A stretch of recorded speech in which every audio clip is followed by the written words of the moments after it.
إن الله وملائكته يصلون على النبي يا أيها الذين آمنوا صلوا عليه وسلموا تسليما.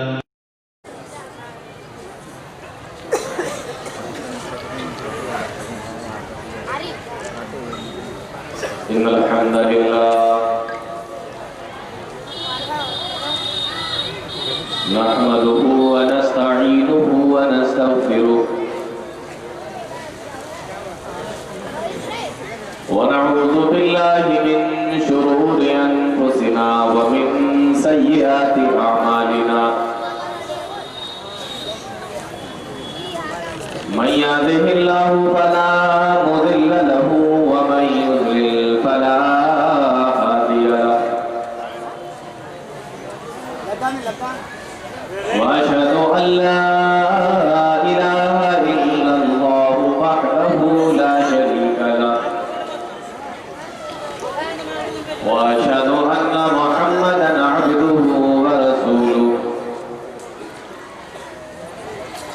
يا أيها الذين آمنوا اتقوا الله حق تقاته ولا تموتن إلا وأنتم مسلمون يا أيها الناس اتقوا ربكم الذي خلقكم من نفس واحدة وخلق منها زوجها وبث منهما رجالا كثيرا ونساء واتقوا الله الذي تساءلون به والأرحام إن الله كان عليكم رقيبا يا أيها الذين آمنوا اتقوا الله وقولوا قولا سديدا يصلح لكم أعمالكم ويغفر لكم ذنوبكم ومن يطع الله ورسوله فقد فاز فوزا عظيما أما بعد فإن خير الحديث كتاب الله وخير الهدي هدي محمد صلى الله عليه وسلم وشر الأمور محدثاتها وكل محدثة بدعة وكل بدعة ضلالة وكل ضلالة في النار. أعوذ بالله السميع العليم من الشيطان الرجيم.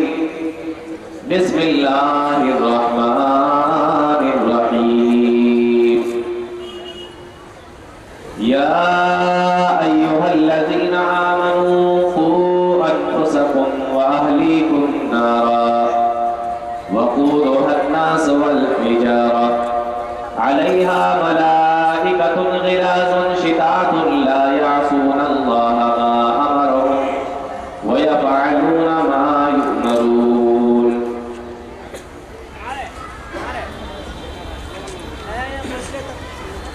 جناب صدر محترم اسٹیج پر تشریف فرما باوقار معزز علماء کرام، دور اور پاس سے تشریف لائے محترم سامعین، نوجوان ساتھیوں، پیارے بچوں اور پردہ نشین خواتین،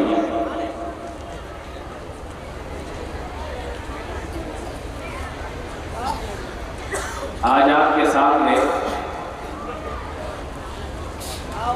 جس موضوع پر خطاب کرنا چاہتا ہوں وہ موضوع ہے جہنم میں لے جانے والے اعمال۔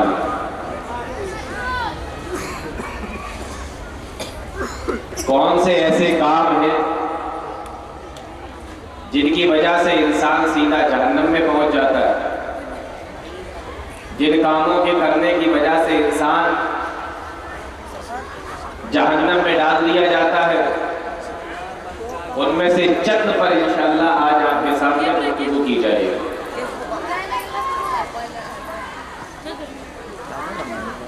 سب سے پہلے قرآن کریم کی جو آیت کریمہ آپ کے سامنے میں نے پڑھی ہے، تلاوت کی ہے،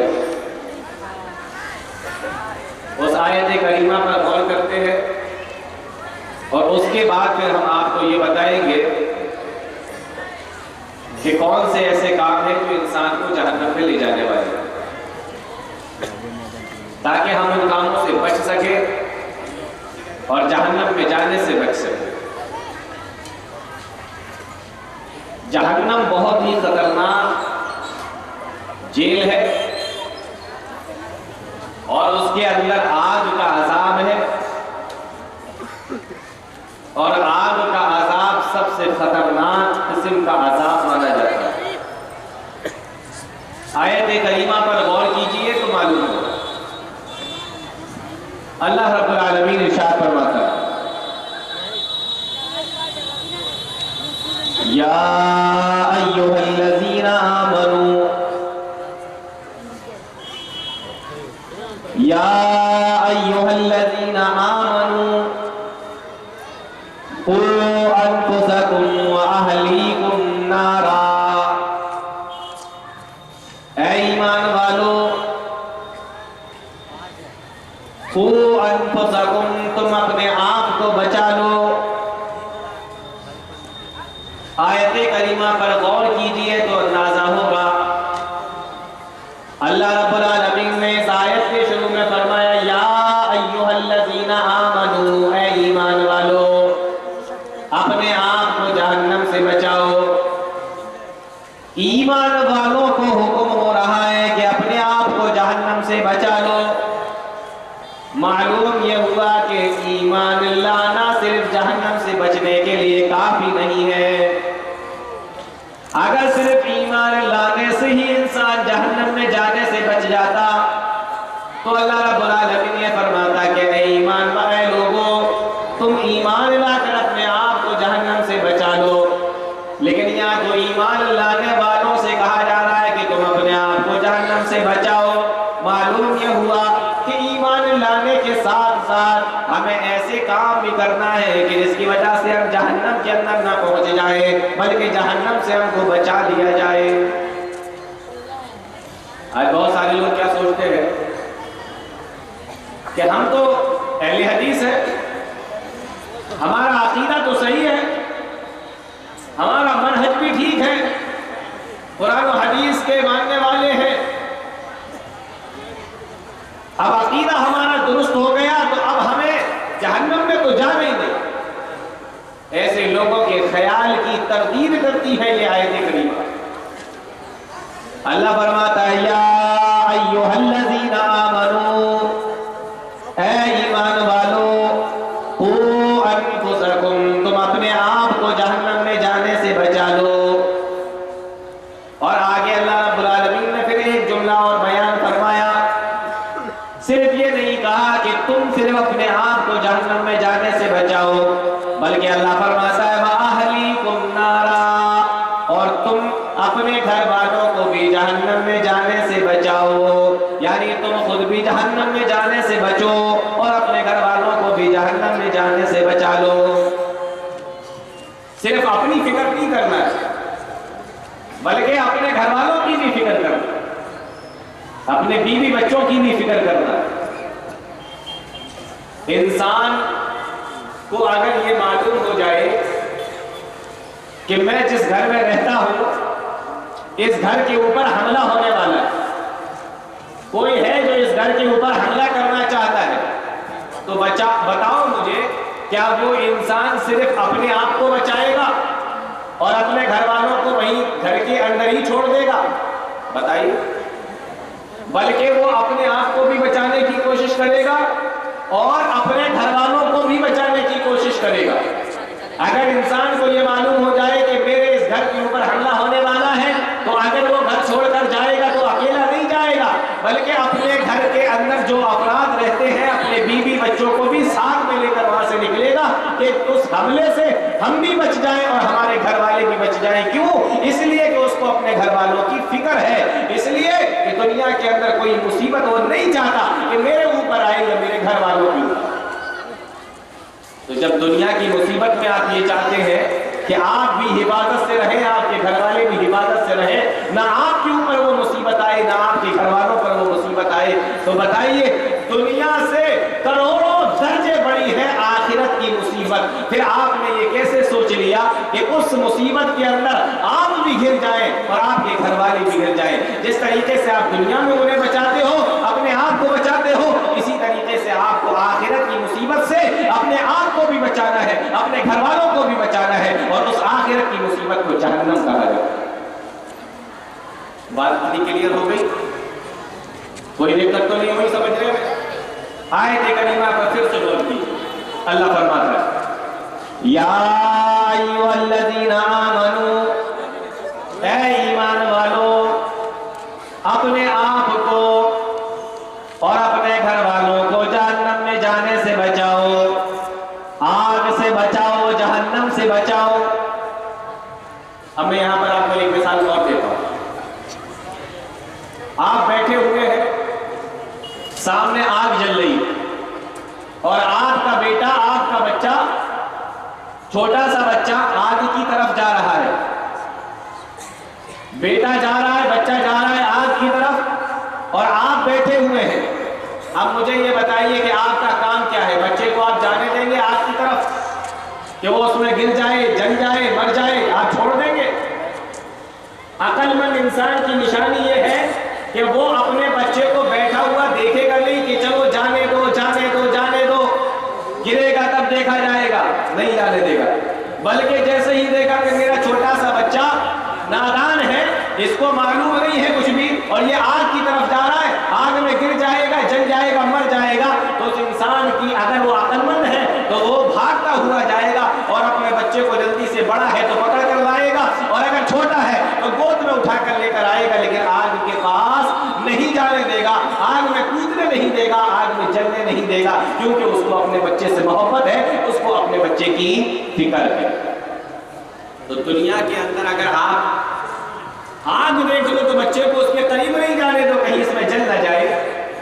اور آخرت کی آگ اتنی بڑی آگ جس کو اللہ نے صرف آگ نہیں کہا، صرف نار نہیں کہا، بلکہ اس کو اللہ رب العالمین نے النار الکبریٰ، بہت بڑی آگ کہا ہے۔ اس آگ کی طرف ہم اپنے آپ کو بھی لے کر جا رہے ہیں، اپنے گھر والوں کو بھی دیکھتے ہیں کہ یہ اس آگ کی طرف چلتے چلے جا رہے ہیں، گھر کی عورتیں بھی اس آگ کی طرف بڑھتی چلی جا رہی ہیں، بچے بھی اس آگ کی طرف جا رہے ہیں، لیکن ہم انسانوں کو کوئی فکر نہیں ہوتی۔ اگر دنیا کے اندر وہ کوئی کام نہ کرے، ہم 10 بار ان کو ٹوکتے ہیں، لیکن آخرت کے حساب سے اگر وہ اعمال نہ کرے، ہم ایک بار بھی نہیں ٹوکتے۔ تو بتاؤ ہمیں فکر ہے کہ ہمیں کوئی فکر نہیں؟ اسی فکر کو اللہ رب العالمین نے یاد دلایا، اور اللہ رب العالمین نے فرمایا یا ایھا الذین آمنوا قوا انفسکم واہلیکم نارا، اے ایمان والو تم خود بھی جہنم سے بچو اور اپنے گھر والوں کو بھی جہنم سے بچاؤ، آگ سے بچاؤ اور تم بھی بچو۔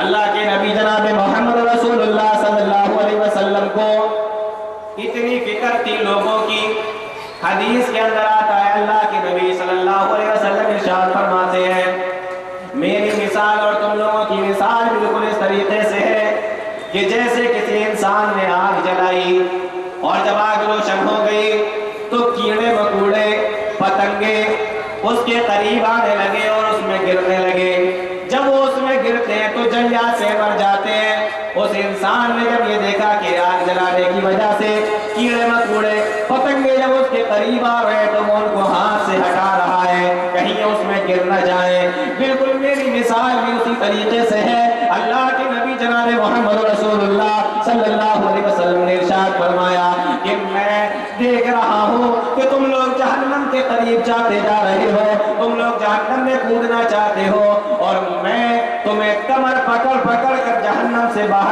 گھسیٹ رہا ہوں، میں تمہیں دور کھینچ رہا ہوں، میں تمہیں وہاں سے ہٹا رہا ہوں، اور تم لوگ مجھ سے کمر چھڑا چھڑا کر اسی جہنم کے اندر کودنا چاہتے ہو۔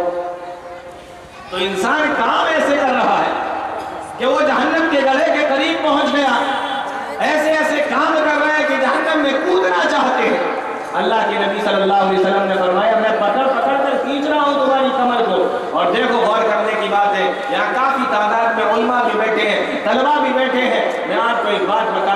پیارے نبی صلی اللہ علیہ وسلم نے ارشاد فرمایا کہ میں تمہاری کمر پکڑ کے کھینچ رہا ہوں. اللہ کے نبی چاہتے تو یہ بھی بول دیتے میں تمہارا ہاتھ پکڑ کے کھینچ رہا ہوں, کیونکہ عام طور پر اگر کوئی انسان کسی کو کھینچتا ہے تو ہاتھ پکڑ کر کھینچتا ہے, اگر کوئی کسی کو کھینچتا ہے تو اپنے ہاتھ کے سہارے سے کھینچتا ہے, کمر پکڑ کر نہیں کھینچتا. لیکن اللہ کے نبی صلی اللہ علیہ وسلم نے فرمایا میں تمہارا ہاتھ پکڑ کے نہیں, میں تمہاری تو کمر پکڑ کے کھینچ رہا ہوں, کیونکہ ہاتھ کی پکڑ کمزور ہوتی ہے.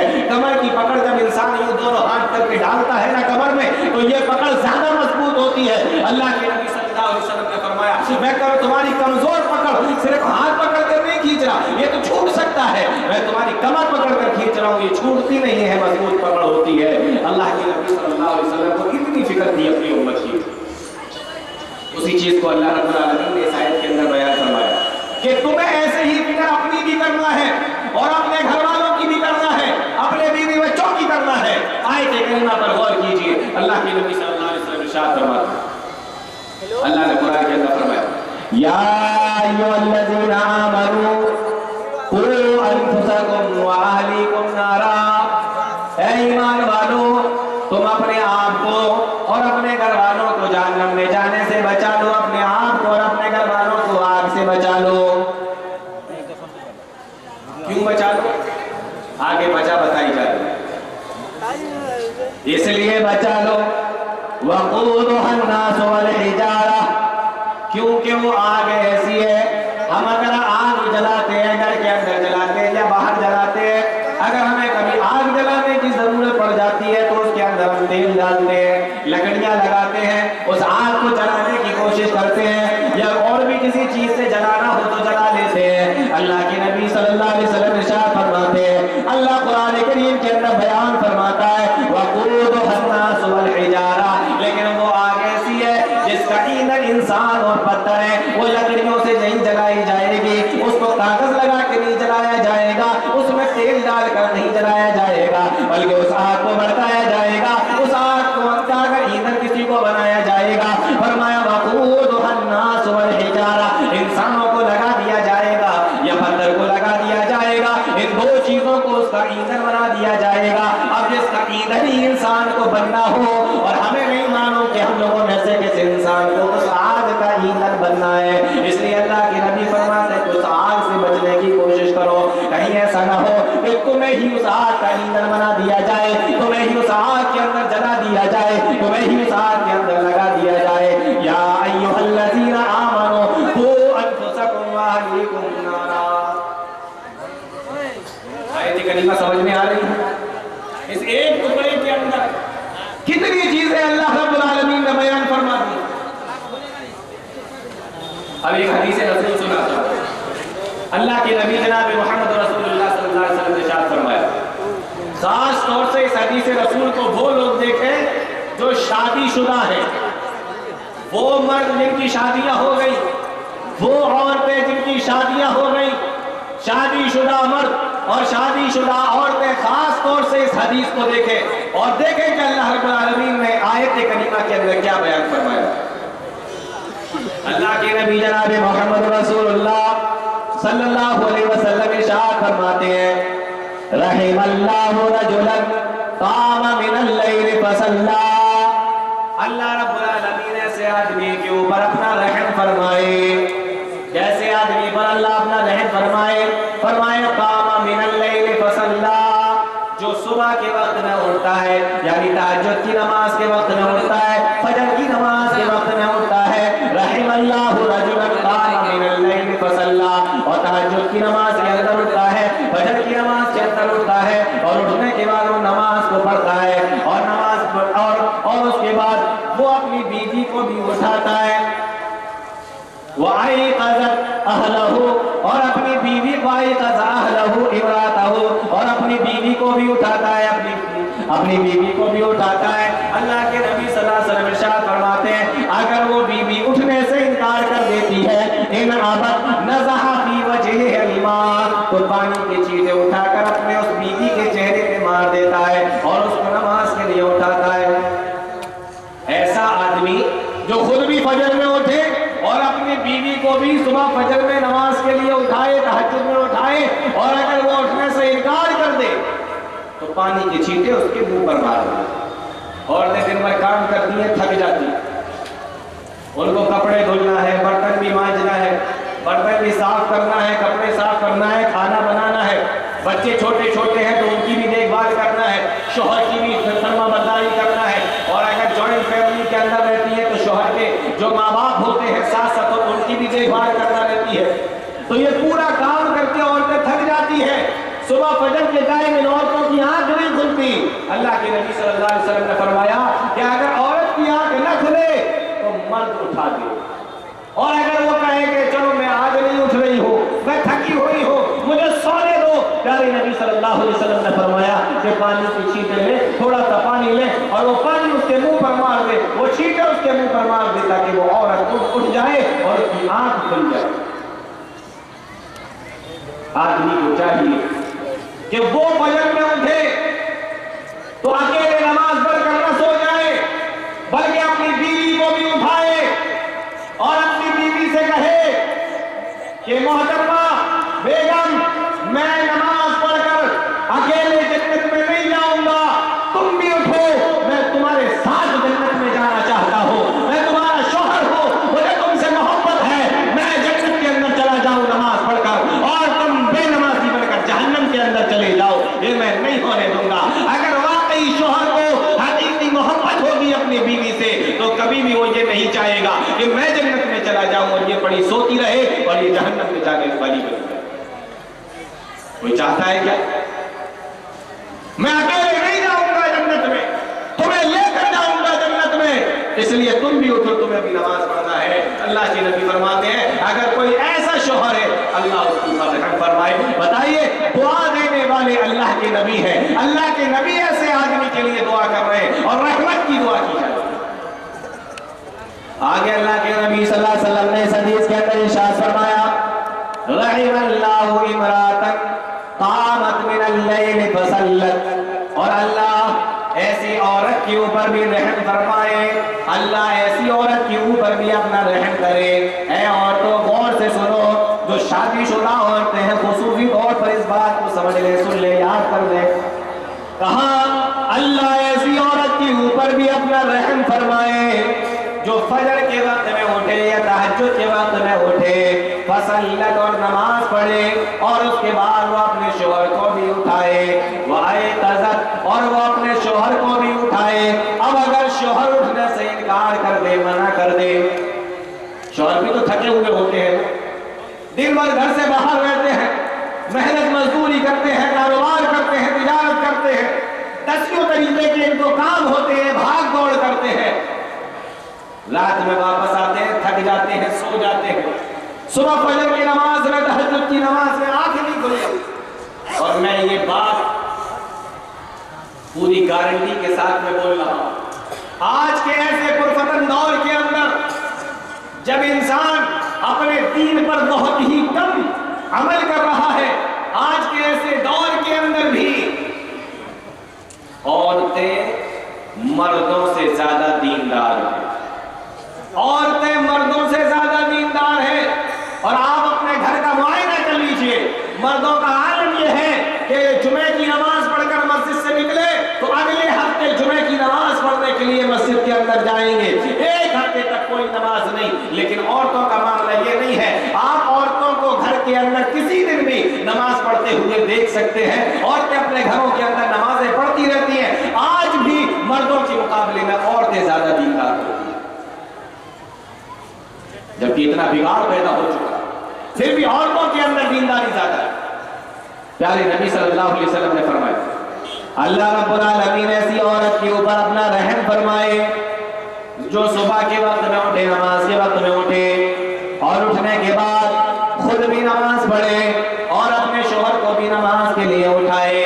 اب اگر شوہر نماز کے لیے اٹھنے سے انکار کر دے، فَإِنْ أَبَىٰ، اگر شوہر نماز پڑھنے کے لیے اٹھنے سے انکار کر دے، پیارے نبی صلی اللہ علیہ وسلم نے ارشاد فرمایا نَضَحَتْ فِي وَجْهِ الْمَاء، تو عورت پانی کی چھینٹیں لے کر اس اپنے شوہر کے منہ پر مار دے، تھوڑا سا پانی اپنے شوہر کے منہ پہ لگا دے، اپنے شوہر کے منہ پہ مار دے، تھوڑا سا پانی ڈال دے تاکہ شوہر کی آنکھ کھل جائے، اس کی نیند دور ہو جائے اور وہ بھی نماز پڑھنے کے لیے چلا جائے. آپ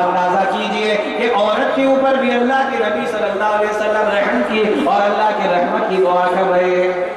کون سی عورت پر؟ جو خود نماز کے لیے اٹھے اور اپنے شوہر کو بھی اٹھائے.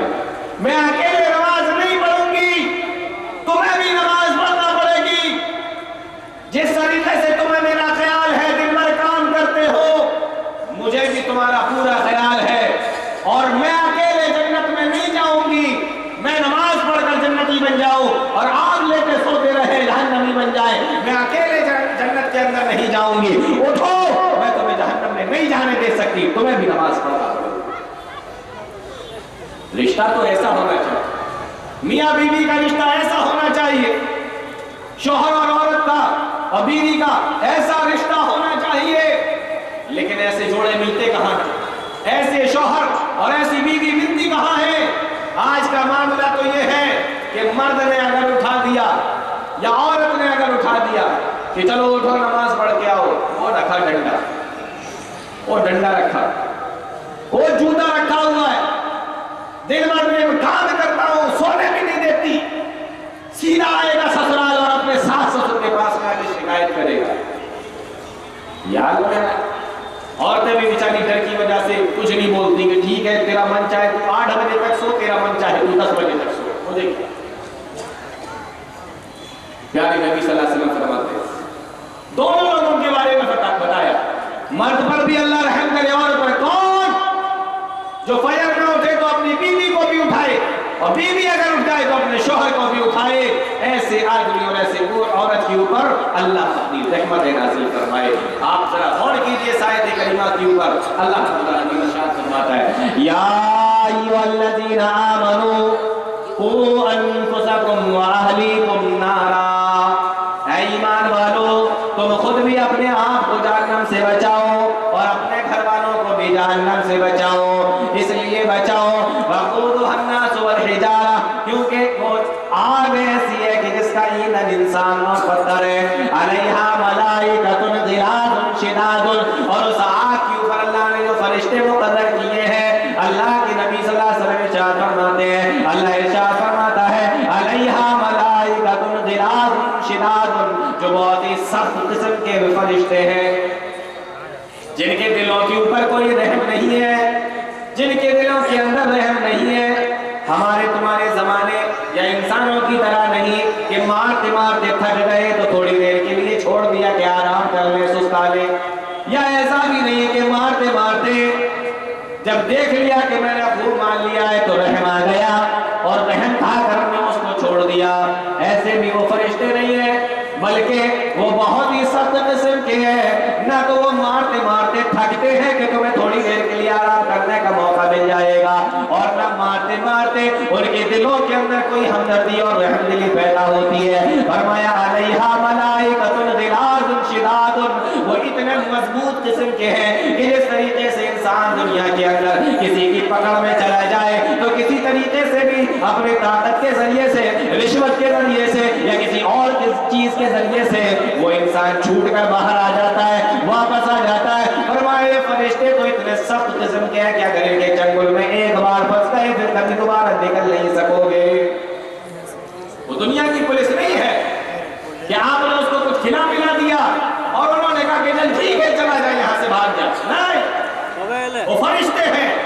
علیہا ملائکۃ غلاظ شداد لا یعصون اللہ ما امرہم, اللہ نے ان کو جو بھی حکم دے دیا ہے, لا یعصون اللہ ما امرہم, اللہ نے ان کو جو بھی حکم دے دیا ہے وہ اللہ کی نافرمانی نہیں کرتے. وہم لا یعصون اللہ ما امرہم ویفعلون ما یؤمرون, اللہ کی طرف سے ان کو جو حکم دے دیا گیا وہ وہی کرتے رہتے ہیں. تو آیت کریمہ کی روشنی میں سمجھ میں آیا کہ ہمیں اپنے آپ کو جہنم سے بچانا ہے اور اپنے گھر والوں کو بھی جہنم سے بچانا ہے. یہ نہیں کہ دنیا کے معاملے کو اگر آپ دیکھو تو اپنے گھر والوں کو بھی ٹوک دو, اپنی بیوی کو بھی ٹوکو اور اپنے بچوں کو بھی سمجھاؤ. بچہ پڑھائی نہیں کر رہا ہے آپ سمجھاتے ہیں, بچہ کام نہیں کر رہا ہے آپ سمجھاتے ہیں, بچہ کہنا نہیں مان رہا ہے آپ سمجھاتے ہیں, بچہ کما کر نہیں لا رہا ہے آپ سمجھاتے ہیں, بچہ کھیل کود زیادہ کر رہا ہے آپ سمجھاتے ہیں. دنیا کے ہر کام کے اندر آپ بچوں کو سمجھاتے ہیں, لیکن آخرت کے معاملے میں آپ نے آخری مرتبہ بچے کو کب سمجھایا تھا؟ ذرا آپ خود سوچ کر. کو فکر ہے؟ آپ کو یہ فکر ہے کہ دنیا اچھی گزر جائے؟ آپ کو یہ فکر ہے کہ ان کی دنیا اچھی بن جائے؟ آپ کو یہ فکر ہے ایک مکان سے دو مکان، ایک دکان سے دو دکان، ایک کھیت سے دوسری کھیت، ایک فیکٹری سے دوسری فیکٹری ہو جائے، بچے کی زندگی اچھی گزر جائے؟ یہ 60 سال 70 سال کی زندگی اچھی گزارنے پر آپ کا پوری فورس، پوری طاقت اور تمام کی تمام سرمہ اسی پر لگا ہوا ہے، لیکن کبھی آپ نے سوچا کہ 70 سال کے بعد میرا بچہ جب یہ مرے گا تو آخر کی زندگی اس کی کیسی ہوگی؟ اسی زندگی کو سنوارنے کے لیے اللہ نے فرمایا قُوا أَنفُسَكُمْ وَأَهْلِيكُمْ نَارًا، اپنے آپ کو بھی اور اپنے گھر والوں کو بھی جہنم میں جانے سے بچائیں۔ معاملہ یہاں تک پہنچا کہ ہمیں اس میں جانے سے بچنا ہے۔ اب میں یہاں سے شروع کرتا ہوں وہ کام جس کی وجہ سے انسان سیدھا جہنم کے اندر جاتا ہے۔ کون سے ایسے کام ہیں؟ اس میں سے میں چند کام آپ کو بتاتا ہوں تاکہ وہ بڑے بڑے کام اس سے آپ دور رہیں اور آپ اپنے گھر والوں پر بھی نظر رکھیں کہ آپ کے گھر کے اندر کوئی مرد، کوئی عورت، کوئی بچہ، کوئی بچی وہ کام تو نہیں کر رہے، کوئی شراب، وہ کوئی ایسا کام تو نہیں کر رہے جس کی وجہ سے انسان سیدھا جہنم کے اندر چلا جاتا ہے۔ چلیے پہلا کام دیکھتے ہیں۔ پہلا کام کفر، یعنی اللہ کا انکار کرنا، اللہ کا انکار کر دے۔ کوئی انسان اللہ کو مانے ہی نہیں، اللہ رب العالمین کا انکار کر دے، ماننے سے انکار کر دے۔ جیسے آج کے دور میں بہت سارے مذہب والے، بہت سارے دھرم والے، بہت سارے دین والے آپ کو ایسے ملیں گے جو اللہ کو نہیں مانتے، بالکل بھی نہیں مانتے۔ ایسے لوگوں کے بارے میں اللہ نے کیا فرمایا قرآن کریم کے اندر؟ غور کیجیے۔ اللہ فرماتا ہے ان الدین عند اللہ الاسلام، اللہ کی نظر میں سب سے بہترین مذہب اگر کوئی ہے تو وہ دین اسلام ہے۔ ان الدین عند اللہ الاسلام، اللہ کی نظر میں اگر پسندیدہ دین کوئی ہے تو وہ اسلام ہے۔ اللہ رب العالمین نے اسلام کو اپنا پسندیدہ دین بتایا، اسلام کو پسندیدہ مذہب بتایا۔ معلوم یہ ہوا کہ اگر کوئی انسان اسلام کے علاوہ کوئی اور دین لے کر اللہ کے پاس میں چلا جائے، اسلام کے علاوہ کسی اور دین کا ماننے والا ہو اور اس دین کو لے کر وہ اللہ کے پاس میں پہنچ جائے اور جب وہ اللہ کے سامنے کھڑا ہو جائے تو چاہے وہ کتنے ہی اچھے کام دنیا کے اندر کیوں نہ کرتا ہو، اتنا ہی اچھے کام کر کے دنیا سے کیوں نہ گیا ہو، اللہ رب العالمین ارشاد فرماتا ہے وَمَن يَبْتَغِ غَيْرَ الْإِسْلَامِ دِينًا فَلَن يُقْبَلَ مِنْهُ، اگر تم دین اسلام لے کر نہیں آؤ گے، اگر تمہارے پاس میں اسلام نہیں ہوگا، اگر تمہارے پاس میں دین نہیں ہوگا تو تم کتنے ہی اچھے عمل کر کے کیوں نہ میرے پاس میں آئے ہو۔ فرمایا فَلَن يُقْبَلَ مِنْهُ، اللہ تمہاری تمام چیزوں کو کبھی بھی قبول نہیں کرے گا۔ اگر تمہیں اللہ کے پاس میں اچھی چیزوں کو پانا ہے، اگر اللہ کے پاس میں تمہیں اچھا کام اور اچھے ثواب کو پانا ہے، فرمایا تو میرے پاس میں دین اسلام لے کر آنا، اس کے علاوہ کوئی دوسرا مذہب لے کر آؤ گے، اسلام آنے کے بعد اگر تم نے کوئی دوسرا دھرم اختیار کیا، دوسرا مذہب اختیار کیا، کوئی دوسرا دین اختیار کیا، اللہ فرماتا ہے وَمَن يَبْتَغِ غَيْرَ الْإِسْلَامِ دِينًا فَلَن يُقْبَلَ مِنْهُ، تو ہم ہرگز اس کو قبول نہیں کریں گے۔ تو دین اسلام کو لے کر جائیے اللہ کے پاس، اور اگر یہ نہیں ہے اس دین کی، اس اسلام کی اہمیت کو سمجھ لیجئے۔ اللہ رب العالمین ارشاد فرماتا ہے ان الذین کفروا وماتوا وهم کفار فلن يقبل من احدهم ملء الارض ذهبا، اگر کوئی انسان میرے پاس میں اس حالت میں آیا کہ وہ اللہ کا انکار کرنے والا ہے، دین کا انکار کرنے والا ہے، اسلام کا انکار کرنے والا ہے، پھر وہ میرے پاس میں آیا اور اللہ فرما رہا ہے کہ اگر میں اس کو اتنا سونا دے دوں کہ پوری زمین بھر جائے، پوری زمین بھر کر اگر ہم اس کو سونا بھی دے دیں اور وہ اللہ رب العالمین سے یہ کہے اے میرے پروردگار، اے اللہ میرے پاس میں جتنا بھی سونا ہے اور جتنی چیزیں بھی اللہ تو نے مجھے دے رکھی ہیں، ان تمام چیزوں کو اے اللہ میں تجھے دے رہا ہوں، یہ پوری زمین بھر کے سونا میں تجھے دے رہا ہوں، اے اللہ آج مجھے جہنم میں جانے سے بچا لے۔ اللہ فرما رہا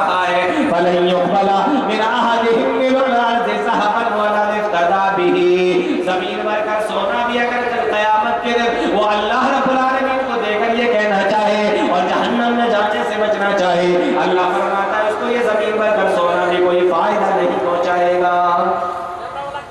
تو پہلی چیز دین اسلام کو ماننا، شریعت کا انکار نہ کرنا، اللہ کے اوپر ایمان لانا، اللہ کو ماننا۔ اگر اللہ کے ساتھ میں کفر کیا تو جہنم میں جانے سے کوئی نہیں بچا سکتا۔ پہلا کام کفر۔ اب یہاں بہت سے لوگ بیٹھے ہوئے ہیں، وہ یہ سمجھ رہے ہیں کہ چلو بھائی ٹھیک ہے، پہلا کام کفر ہے تو ہم تو کفر تو نہیں کرتے، ہم تو مسلمان ہیں، مسلمان کہتے ہی اس کو ہے جو اللہ کو ماننے والا ہو، تو ہم تو ماننے والے ہیں، ہم کفر کرنے والے نہیں ہیں، تو ہم تو جہنم میں جانے سے بچ گئے۔ اسی کفر کے ساتھ ایک چیز اور ملی ہوئی ہے، اس کو شرک کہتے ہیں۔ کفر بھلے ہی انسان مسلمانوں کے اندر نہ ہو، لیکن شرک تو مسلمانوں کے اندر پایا جاتا ہے نا۔ تو جس طریقے سے کفر انسان کو جہنم کی طرف لے جاتا ہے، جہنم کے اندر لے جاتا ہے، اسی طریقے سے شرک بھی انسان کو جہنم کی طرف لے جاتا ہے۔ اور یہ شرک جانتے ہو کیا چیز ہے؟ یہ شرک وہ ہے جس کو ہم اور آپ لوگ آج اپنی آنکھوں سے دیکھتے ہیں۔ کوئی کہیں قبروں کے سامنے سجدہ کر رہا ہے، کوئی مزاروں کے سامنے سجدہ کر رہا ہے، کوئی کسی پیر و ولی کے سامنے جا کے سجدہ کر رہا ہے، کوئی کسی سے دعائیں مانگ رہا ہے، کوئی کسی کے سامنے جھولی پھیلائے ہوئے ہے، کوئی کسی سے اولاد مانگ رہا ہے، کوئی کسی سے روزی مانگ رہا ہے، کوئی کسی کے سامنے قیام میں ہے، رکوع میں ہے، سجود میں ہے۔ یہ تمام کی تمام چیزوں کو شرک کہا جاتا ہے۔ عبادت کی تمام قسمیں جو اللہ کے لیے خاص ہیں، وہ تمام کو کسی انسان کے لیے کرنا، اسی کو شرک کہا جاتا ہے۔ شرک ہم مسلمانوں کے اندر پایا جاتا ہے۔ یہ الگ بات ہے کہ کفر نہیں ہے، لیکن شرک تو ہے ہمارے اندر۔ لیکن جیسے اللہ کو کفر پسند نہیں، ویسے ہی اللہ کو شرک بھی پسند نہیں ہے۔ شرک کہتے ہیں کہ کسی کو اللہ کا پارٹنر بنانا، کسی کے بارے میں یہ خیال کرنا کہ یہ اللہ کا پارٹنر ہے، اللہ کا ساتھی ہے، اللہ کا شریک ہے، اور ہم جو کام اللہ کے لیے کرتے ہیں وہ اس کے لیے بھی کر سکتے ہیں، اسی کو شرک کہا جاتا ہے۔ اور شرک اتنی خطرناک، اتنا بڑا گناہ ہے، صحابی رسول اللہ کی نبی جناب محمد رسول اللہ صلی اللہ علیہ وسلم کے پاس آئے اور آ کر سوال کیا۔ کیا سوال کیا؟ صحابی رسول کہتے ہیں اے اللہ کے نبی مجھے یہ بتائیے، ایو ذنب اعظم، سب سے بڑا گناہ کون سا ہے؟ اللہ کے نبی صلی اللہ علیہ وسلم نے ارشاد فرمایا ان تجعل للہ ندا وهو خلقک، کہ تو اللہ کے علاوہ کسی دوسرے کی عبادت کرے، اللہ کے علاوہ کسی دوسرے کو پکارے، جبکہ اللہ نے تجھ کو پیدا کیا ہے۔ جب تجھے اللہ نے پیدا کیا تو تو عبادت بھی اللہ کی ہی کرے گا، کسی اور کی اگر عبادت کرنے لگا تو اسی کو شرک کہا جاتا ہے، اسی کو شرک کہا گیا ہے، اور یہی سب سے بڑا گناہ۔ صحابی رسول نے جب یہ سنا کہ اللہ نے ہمیں پیدا کیا اور ہم اس کے علاوہ کسی دوسرے کو اس کا پارٹنر بنا لے، اس کا شریک بنا لے، تو صحابی رسول کہنے لگے کہ بے شک یہ تو بہت بڑا گناہ ہے۔ آپ تھوڑا سا اپنی عقلوں پر غور کیجئے اور اپنے عقل پر زور ڈالیے تو آپ کو اندازہ ہوگا کہ ایک باپ جس نے آپ کو پیدا کیا، جو آپ کا سگا اور حقیقی باپ ہے، آپ اس باپ کی موجودگی میں کسی دوسرے انسان کو ابا مانے، کسی دوسرے انسان کو ابا کہے، کسی دوسرے انسان کو جو درجہ آپ کے باپ کا ہے وہی درجہ اس انسان کو دینے لگے، اور آپ یہ کہیں کہ یہ بھی میرا باپ ہے، یہ بھی میرا باپ ہے۔ بولو آپ کا باپ آپ کو انعام دے گا، آپ سے خوش ہوگا؟ نہیں، بلکہ آپ کا باپ آپ سے خوش ہوگا، آپ سے ناراض ہوگا اور کہے گا کہ یہ میرا بیٹا نکما ہے، نمک حرام ہے، یہ میرا بیٹا اچھا بیٹا نہیں ہے۔ کیوں؟ اس لیے کہ باپ تو میں ہوں لیکن میرا والا درجہ دیتا یہ کسی اور کو۔ آپ خود غور کیجئے، آپ کو اچھا لگے گا؟ نہیں اچھا لگے گا۔ کیوں؟ اس لیے کہ باپ آپ ہے، لیکن آپ کا بیٹا آپ کو چھوڑ کر کسی دوسرے سے ابا بولے، کسی دوسرے کو اپنا باپ مانے تو آپ کو اچھا نہیں لگے گا۔ اللہ تو ہم سے زیادہ غیرت کرنے والا ہے، اللہ کو کیسے پسند ہے کہ بنا اس نے, پیدا اس نے کیا, کھلایا اس نے, پلایا اس نے, سارا انتظام وہی کر رہا ہے. اور جب عبادت کرنے کی باری آئی تو اس کو چھوڑ کر کسی دوسرے کو ہم نے مان لیا, اس کے علاوہ کسی دوسرے کو ہم نے مان لیا. اللہ بھی اس بات کو پسند نہیں کرتا جیسے ہم پسند نہیں کرتے. شرک اتنا بڑا گناہ. اللہ رب العالمین نے قرآن کریم کے اندر ایک جگہ 18 نبیوں کا ذکر فرمایا. کتنے نبیوں کا؟ 18 نبیوں کا ذکر ایک ہی جگہ ایک ہی رکوع کے اندر فرمایا. اور 18 نبیوں کا ذکر کرنے کے بعد اللہ نے فرمایا لو اشرکو, اگر یہ نبی بھی شرک کر لیتے. کتنے بڑے بڑے نبی ہیں؟ آدم علیہ السلام, نوح علیہ السلام, ابراہیم علیہ السلام, موسیٰ علیہ السلام, عیسیٰ علیہ السلام, داؤد علیہ السلام, اسماعیل علیہ السلام, ادریس علیہ السلام, سلیمان علیہ السلام. اس طریقے سے زکریا, یحییٰ, عیسیٰ, 18 نبیوں کا اللہ رب العالمین نے ذکر فرمایا. اور اس کے بعد اللہ نے فرمایا لو اشرکو, اگر یہ سارے شرک کر لیتے, اتنے بڑے بڑے نبی, اللہ فرماتا ہے لحبط عنہم ما كانوا يعملون, تو میں ان کے اعمال کو برباد کر دیتا. ان کا نبی ہونا, ان کا رسول ہونا, ان کا اتنا مقدس ہونا اللہ رب العالمین کی نظر میں کوئی فائدہ نہیں پہنچاتا. لو اشرکو لحبط عنہم ما كانوا يعملون, تو ان کے اعمال برباد ہو جاتے, ان کے اعمال غارت ہو جاتے اور یہ تباہ و برباد ہو جاتے اگر یہ ایک مرتبہ بھی اللہ کے ساتھ میں شرک کرے. تو پہلا کام کفر اور شرک. کفر یہ کہ اللہ کو ماننا ہی نہیں, انکار ہی کر دیا جائے, اور شرک یہ ہے کہ اللہ کے ساتھ کسی دوسرے کو مانا جائے. یہ دونوں کام ایسے ہیں جو انسان کو سیدھے جہنم کی طرف لے جائے. ایک مرتبہ حضرت عائشہ رضی اللہ تعالی عنہا نے اللہ کی نبی صلی اللہ علیہ وسلم سے سوال کیا. تو اللہ کے نبی مکہ کے اندر ایک آدمی تھا جس کا نام عبداللہ ابن جدعان تھا. یہ آدمی بڑا نیک تھا, غریبوں کو کھلاتا تھا, پلاتا تھا. حج کا مہینہ آتا 1000 اونٹ ذبح کر کے اس کا گوشت حاجیوں میں تقسیم کراتا. چلتے وقت سارے حاجیوں کو ایک ایک جوڑا کپڑے دیتا, مسکینوں کو کھلاتا. بہت اچھا, رحم دل, سخی اور فیاض انسان تھا. حضرت عائشہ پوچھتی ہے اللہ کے نبی مجھے یہ بتائیے کیا اس کو یہ نیک کام قیامت کے دن فائدہ دیں گے؟ اللہ کی نبی صلی اللہ علیہ وسلم نے فرمایا لا یا عائشہ, اے عائشہ, اس کے یہ نیک کام اس کو کوئی فائدہ نہیں پہنچائیں گے. انہو لم یقل یوما رب اغفر لی خطیئتی یوم الدین, کیونکہ یہ انسان اس حال میں مرا کہ اللہ کو نہیں مانتا تھا, اللہ کے ساتھ شرک کرتا تھا, اللہ کے ساتھ کفر کرتا تھا, اللہ کو مانتا نہیں تھا. اس حال میں اس دنیا سے گیا تو حاجیوں کو کھلانا, ان کو کپڑے بانٹنا, مسکینوں کا خیال رکھنا, غریبوں کا, یتیموں کا سہارا بننا اس کو فائدہ نہیں پہنچائے گا اللہ کے یہاں. کیوں؟ اس لیے کیونکہ یہ کفر کر کے شرک کر کے.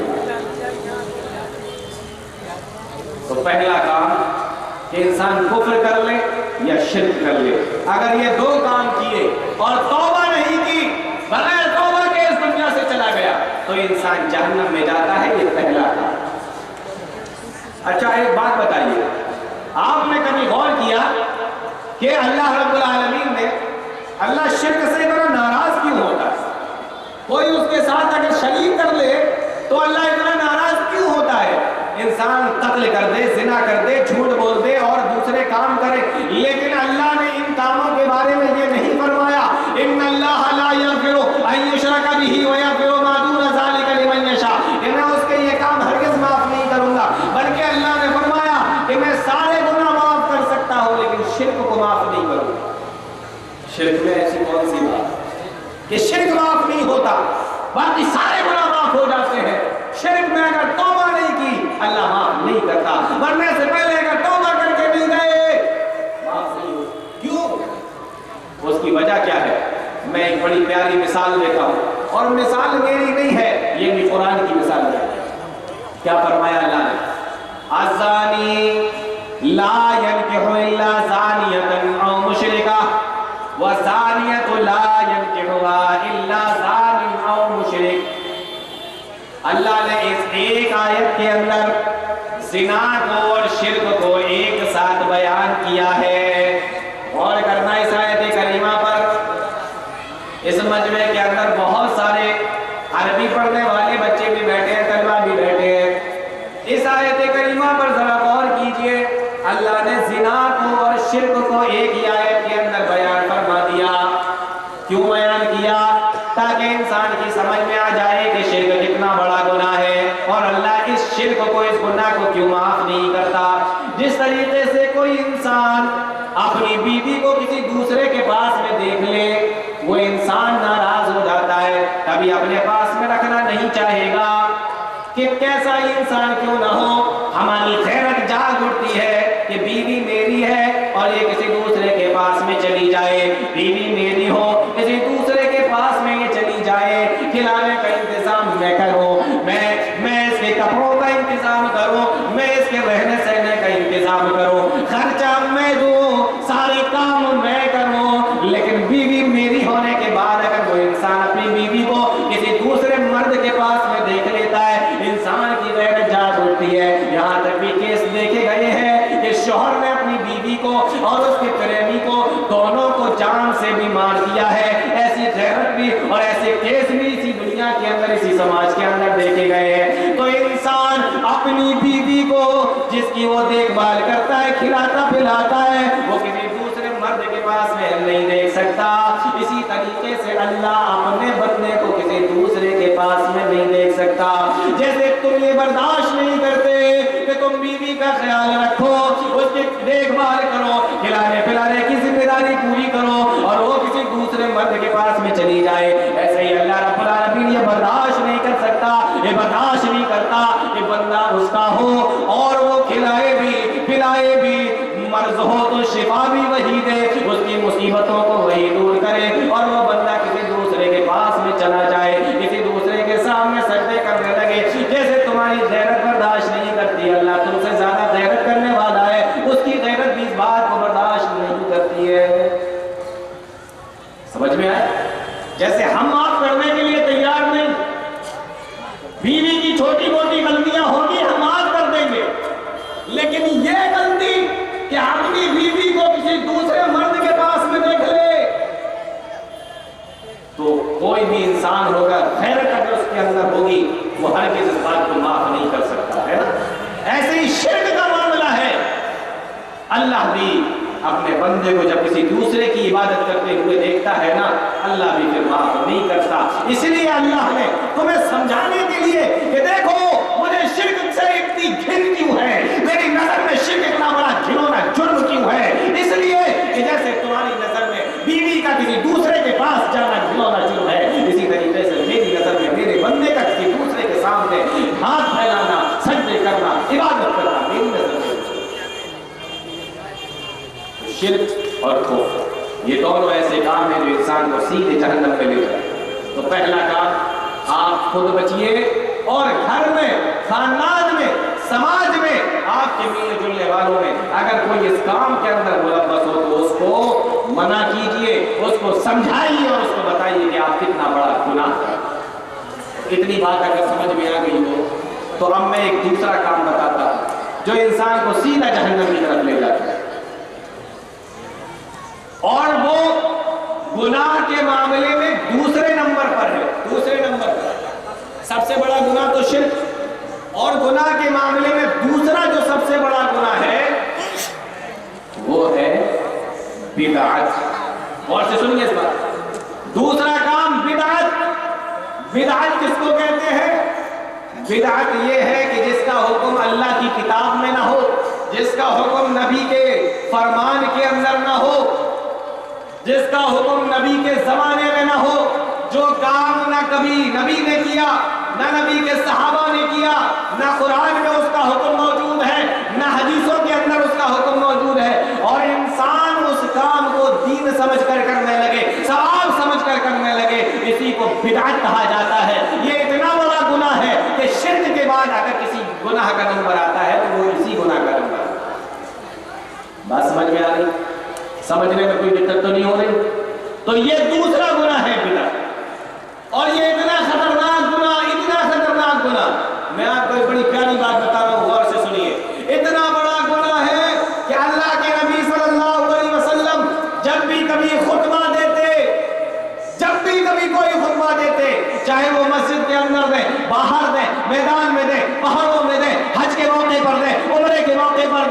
نکاح کے موقع پر دیں، کبھی بھی پیارے نبی نے اگر خطبہ دیا ہے تو یہ جملہ ضرور کہا ہے، ان کل محدثۃ بدعہ وکل بدعۃ ضلالہ وکل ضلالۃ فی النار۔ کہ دیکھو دین کے اندر نئی چیزوں سے بچتے رہنا، دین کے اندر نئی چیز گمراہی ہے، ہر گمراہی بدعت ہے، اور ہر بدعت انسان کو جہنم میں لے جانے والی ہے۔ بدعت اتنی خطرناک چیز ہے کہ نبی اپنے ہر خطبے کے اندر یہ جملہ ضرور استعمال کرتے تھے، یہ ضرور بتایا کرتے تھے کہ بدعت انسان کو جہنم کی طرف لے جانے والی ہے، بدعت گمراہی ہے اور گمراہی انسان کو جہنم میں لے جانے والی ہے۔ تو دوسرا گناہ جو سب سے بڑا گناہ ہے اس کو بدعت کہا جاتا ہے۔ اچھا میں اب آپ کو ایک بات اور بتاتا ہوں، لوگ یہ کہتے ہیں، جو لوگ بدعتیں کرتے ہیں وہ یہ کہتے ہیں کہ اچھا کام ہے نا، اگر کر لیا تو کیا حرج ہے، اگر میں نے یہ کام کر لیا تو حرج کیا ہے، کام تو اچھا ہے، برا تو نہیں ہے۔ تو میں آپ کو ایک مثال دیتا ہوں کہ کام بھلے ہی آپ کو اچھا لگ رہا ہو لیکن اگر اس کا حکم موجود نہیں ہے تو وہی بدعت کہلاتا ہے۔ مثال کے طور پر شاید یہاں پر کوئی ایسا ہو جس کو اذان یاد نہ ہو، اذان تو الحمدللہ ہمارے یہاں بچوں کو بھی یاد ہوتی ہے، سن کر یاد کر لیتا ہے۔ اذان کا آخری جملہ کیا ہے، اذان کا آخری کلمہ کیا ہے، جہاں پر اذان ختم ہوتی ہے اللہ اکبر کے بعد آخری کلمہ کیا ہے، کون سا ہے، بتا سکتا ہے کوئی؟ نہیں یاد ہے آپ لوگ؟ سو گئے؟ جاگ رہے ہو نا؟ ہاں تو بتاؤ کون سا ہے؟ جب وہ چھوٹا سا بچہ بولا کہ لا الہ الا اللہ، یہ بڑے بیٹھے ہوئے منہ سیل کر کے غلط نہ ہو جائے، یہ مسلمانوں کا حال ہے، ڈر رہے کہیں غلط نہ نکل جائے۔ لا الہ الا اللہ یہ اذان کا آخری جملہ، آخری کلمہ ہے، اس کے بعد اذان ختم ہو جاتا ہے۔ اب بدعت کس کو کہتے ہیں وہ سنو۔ کوئی انسان اگر یہ سوچے کہ لا الہ الا اللہ کہہ کر اذان ختم ہو جاتی ہے، میں اس میں محمد رسول اللہ ملا دیتا ہوں، کلمہ بھی پورا ہو جائے گا، لا الہ الا اللہ محمد رسول اللہ، اور محمد رسول اللہ پڑھنا یہ ثواب کا کام بھی ہے اور اچھا کلمہ، اچھا جملہ بھی ہے، اس میں کوئی حرج بھی نہیں ہے۔ تو کوئی انسان اذان کے آخر میں جہاں پر صرف لا الہ الا اللہ کہنا ہے وہاں پر وہ محمد رسول اللہ بھی ملا دے، بتاؤ اس نے یہ اچھا جملہ ساتھ میں ملا دیا، کیا یہ اس کا کرنا صحیح ہے؟ بولو صحیح ہے؟ نہیں، کیوں صحیح نہیں ہے؟ اس لیے صحیح نہیں ہے کہ جملہ اچھا ہے، کلمہ اچھا ہے، اس نے لا الہ الا اللہ محمد رسول اللہ پورا کر دیا، ٹھیک ہے، لیکن پیارے نبی صلی اللہ علیہ وسلم کا حکم موجود نہیں ہے۔ پیارے نبی نے فرمایا کہ اذان لا الہ الا اللہ پر ختم ہو تو وہیں پر ختم ہونا چاہیے، کوئی اپنی طرف سے اتنا پیارا جملہ، اتنا پیارا کلمہ محمد رسول اللہ بھی نہیں بڑھا سکتا، اس لیے کیونکہ اگر بڑھا دیا تو بدعت ہو جائے گا۔ آپ کو اگر کوئی کام اچھا لگ رہا ہے اور آپ یہ کہو کہ یہ کام اچھا ہے اس لیے میں کرتا ہوں، نہیں، اچھا کام بھی اگر قرآن و حدیث کی اجازت موجود نہیں ہے تو بدعت کہلاتا ہے۔ ایک اور مثال دے دو، بہت سارے لوگ کہتے ہیں کہ کر لیا تو کیا ہو گیا، کوئی غلط کام تو نہیں کیا، انہیں کو بتاتا ہوں قرآن پڑھنا اچھا کام ہے یا برا کام ہے؟ بولو اچھا کام ہے نا قرآن پڑھنا، لیکن کوئی انسان نماز پڑھے اور رکوع میں جائے اور رکوع میں جا کر قرآن پڑھنے لگے، بتاؤ اچھا کام ہے کہ غلط کام؟ وہی اچھا کام اور غلط ہو گیا، کیوں؟ اس لیے کہ رکوع میں قرآن پڑھنے سے اللہ کے نبی صلی اللہ علیہ وسلم نے منع فرمایا ہے۔ اب اگر کوئی نماز کے بعد کھڑا ہو کے آپ سے لڑنے لگے کہ آپ نے اس کو غلط کیسے کہہ دیا، قرآن پڑھنا غلط ہے کیا؟ جی نہیں، قرآن پڑھنا غلط نہیں ہے، لیکن جہاں پر آپ نے پڑھا ہے وہاں پر پڑھنے کی اجازت نہیں ہے، اس لیے ایک اچھا کام بھی غلط کہلائے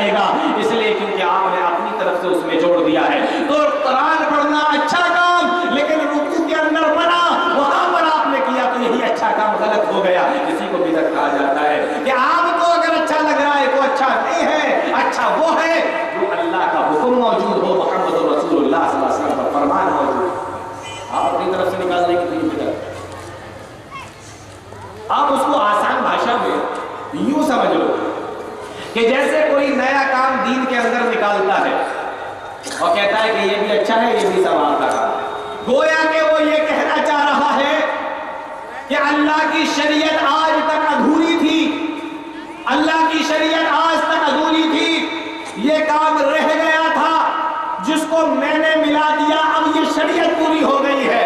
گویا کہ وہ یہ کہنا چاہ رہا ہے کہ اللہ کے نبی صلی اللہ علیہ وسلم پوری شریعت بتا کر نہیں گئے تھے، تھوڑی سی رہ گئی تھی جس کو آ کر میں نے پورا کیا ہے۔ گویا کہ وہ یہ کہنا چاہ رہا ہے کہ اللہ کے نبی بھی نبی تھے اور ہم نے بھی چونکہ کچھ کام بنا کر دین میں داخل کر دیے ہیں تو اب میں بھی نبی کا درجہ رکھتا ہوں۔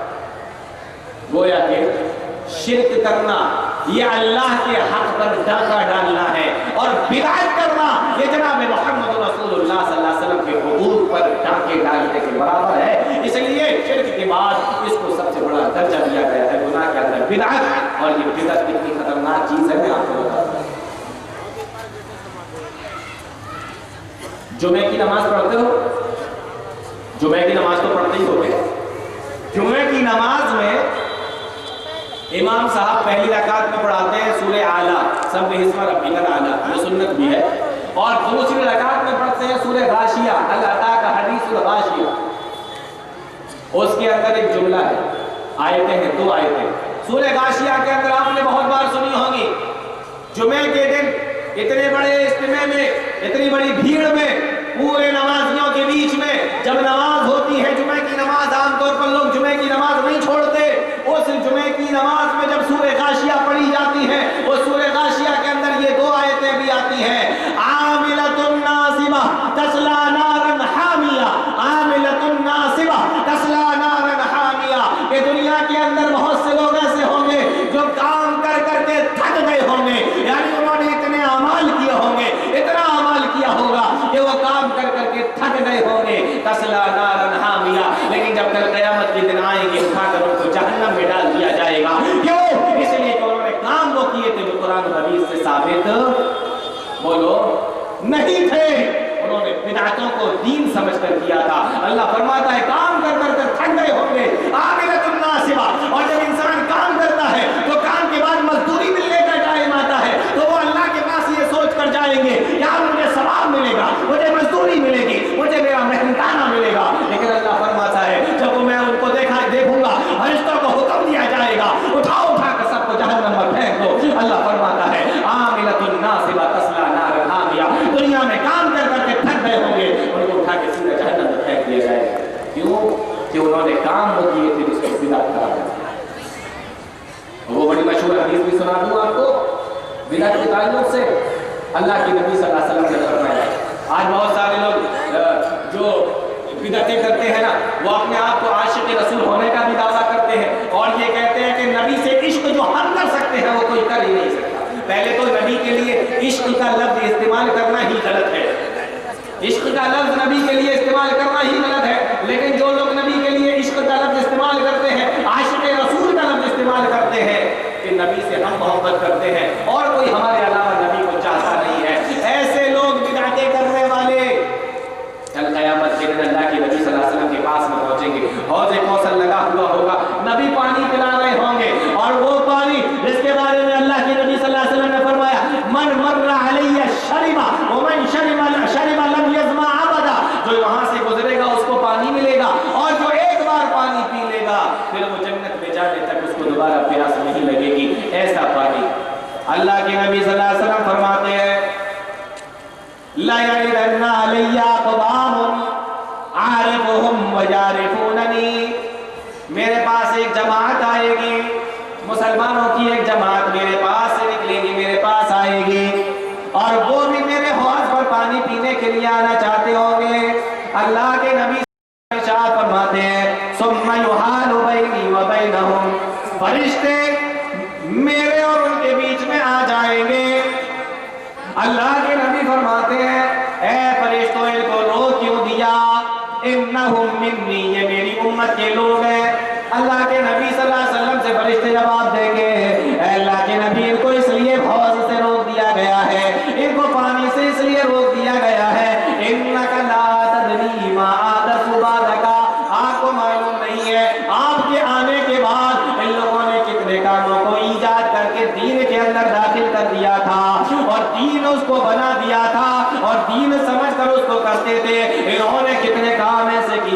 کو دین بنا کر دین تک بنا کر دین کے اندر داخل کر کے کرتے تھے.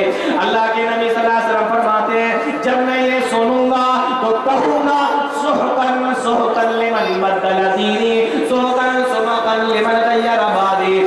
ایسے لوگوں کو دور لے جاؤ, میری آنکھوں کے سامنے سے ہٹا دو, یہاں سے ان کو لے کر چلے جاؤ, دور ہو جاؤ. جنہوں نے میرے بعد میرے دین کو بدل ڈالا, جنہوں نے میرے بعد میرے دین کو بدل ڈالا, ایسے لوگوں کو یہاں سے دور لے جاؤ.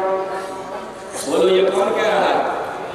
یہ وہ نبی کہہ رہے ہیں جن کے اوپر جان لیوا حملہ ہوا, جان لینے کی کوشش کی گئی, لیکن اس نبی نے اس جان لینے والے دشمن کو بھی معاف کر دیا.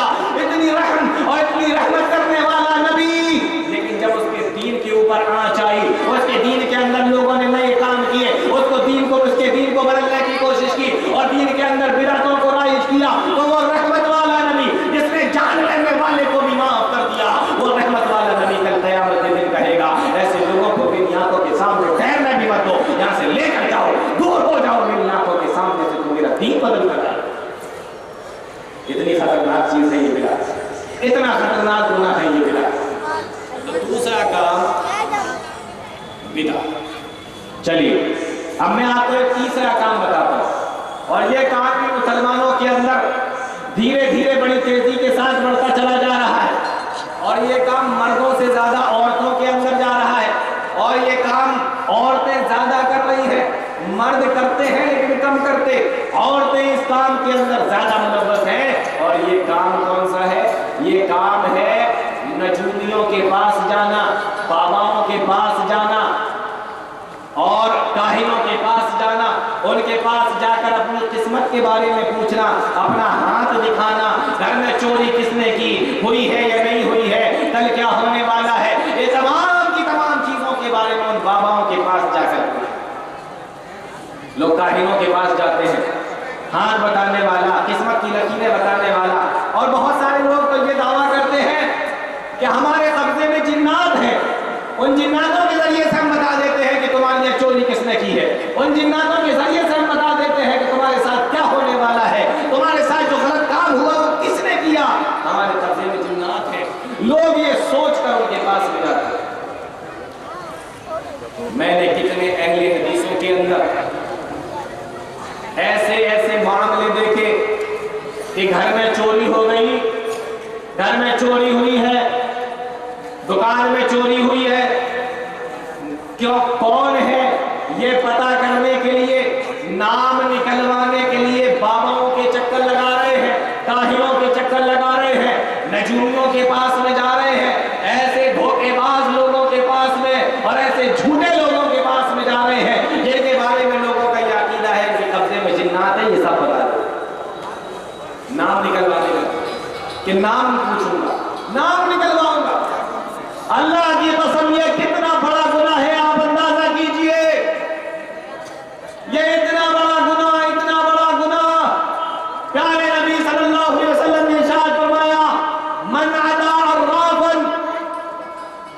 او کاہنا فسألہ عن شیء, اگر کوئی کسی کاہن کے پاس آیا, کسی بابا کے پاس آیا, کسی نجومی کے پاس آیا, اور وہاں پر جانے کے بعد اس نے حالات کے بارے میں پوچھا, اپنا ہاتھ دکھایا, چوری کے بارے میں پوچھا یا کسی اور چیز کے بارے میں سوال کیا, اللہ کے نبی صلی اللہ علیہ وسلم ارشاد فرماتے ہیں اللہ اپنے اس بندے سے, اللہ اپنی اس بندی سے, چاہے وہ مرد ہو چاہے وہ عورت ہو, اللہ اتنا ناراض ہوتا ہے, اتنا ناراض ہوتا ہے. فرمایا لم تقبل له صلاۃ 40 لیلہ, اللہ ایسے مرد کا, ایسی عورت کا, ایسے آدمی کا, ایسی عورت کا اللہ 40 دن تک اس کی نماز قبول نہیں کرتا, 40 دن تک اس کی نماز قبول نہیں کرتا. اللہ اتنا ناراض ہو جاتا ہے ایسے عورت سے, ایسے مرد سے جو کسی بابا کے پاس جائے اور جا کر ان سے حالات کے بارے میں سوال کرے. بہت سارے مرد کیا کہتے ہیں, ہم نہیں جاتے, ہمارے گھر کی عورتیں چلی جاتی ہیں, میں نہیں جاتا. اچھا تو نہیں جاتا, تو منع کیوں نہیں کرتا, تجھے معلوم ہے کہ تیرے گھر کی عورتیں جا رہی ہیں, پھر بھی تو نے اگر منع نہیں کیا تو تو برابر کا گنہگار ہے, تو کیوں گالی دیتے؟ اس لیے میرے بھائیو, اگر آپ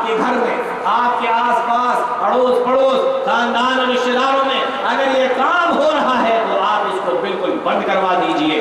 اللہ اتنا ناراض ہوتا ہے کہ 40 دن تک اللہ ایسے بندے کی ایسی بندی کی نماز قبول نہیں کرتا. اگر کوئی کسی ایک بابا کے پاس چلا جائے, رجولی کے پاس چلا جائے, کسی کاہن کے پاس چلا جائے. اور بتاؤں آپ کو, بہت سارے لوگ معلوم کیا کہتے ہیں, بچنے کے لیے بہانہ بناتے ہیں اور کیا کہتے ہیں, مولانا صاحب ہم گئے تو تھے لیکن ہم مانتے نہیں. بڑا مضبوط ایمان ہے بھائی تمہارا, ہم گئے تو تھے, عقیدہ تمہارا بڑا زبردست لگ رہا ہے کہ ہم گئے تھے لیکن ہم مانتے نہیں, ہم چلے گئے تھے بس ایسے. کسی نے کہا چلے جاؤ تو ہم چلے گئے, لیکن ہم نے مانا نہیں تھا, مانے نہیں ہم. ہم نے کہا تو بولتا رہے جو بھی بول رہا ہے, ہم نہیں مانے گے. بات کیا اہل حدیث ہے, ہم کیوں مانیں گے؟ اچھا تو پکا اہل حدیث ہے, تب نہیں چلا گیا. اور بتا رہا ہے آگے کہ ہم چلے گئے لیکن ہم نے مانا نہیں, پوچھا, ہم نے پوچھا دیکھے کیا بتاتا ہے. اچھا اگر کوئی ایسا بھی یہاں بیٹھا ہے یا کانوں تک اس کی آواز جا رہی ہے تو ایسے لوگوں کے بارے میں ہی یہ حدیث ہے کہ اگر پوچھ لیا فَسَأَلَهُ عَنْ شَيْءٍ, کسی چیز کے بارے میں سوال کیا, اللہ ایسے آدمی سے, ایسی عورت سے اتنا ناراض ہوتا ہے کہ 40 دن تک اس کی نماز کو قبول نہیں کرتا, صرف پوچھنے پر. آپ کہہ رہے صرف چلے گئے تھے, ہم نے صرف پوچھا تھا, مانا نہیں تھا. تم نے مانا نہیں, صرف پوچھا, تو 40 دن کی نماز تمہاری قبول نہیں ہو رہی ہے. اور اللہ کے بندو, اگر پوچھنے کے بعد مان لیتے نا کہ ہاں یہ صحیح کہہ رہا ہے, بہت پہنچا ہوا بابا ہے, بہت بڑا بابا ہے, یہ صحیح بول رہا ہے, اگر مان لیتے. پیارے نبی صلی اللہ علیہ وسلم نے ارشاد فرمایا, مسلم شریف کی روایت ہے, اللہ کی نبی صلی اللہ علیہ وسلم نے فرمایا کہ اگر تم نے اس کی بات کو مان لیا فقد کفر بما انزل علی محمد, تو سمجھ لو کہ تم نے اللہ کا انکار کر دیا, رسول اللہ کا انکار کر دیا, قرآن کا انکار کر دیا, حدیث کا انکار کر دیا, شریعت کا انکار کر دیا, محمد رسول اللہ کے فرمان کا انکار کر دیا. اگر پوچھا, اس سے بتایا, اور بتانے کے بعد آپ نے مان لیا, تو اللہ کا انکار کرنے والے, رسول اللہ کا انکار کرنے والے, شریعت کا انکار کرنے والے, اور صرف پوچھا مانا نہیں, تو 40 دن تک نماز قبول نہیں. اس گناہ سے بچیے. یہ گناہ انسان کو سیدھا جہنم کی طرف لے جانے والا.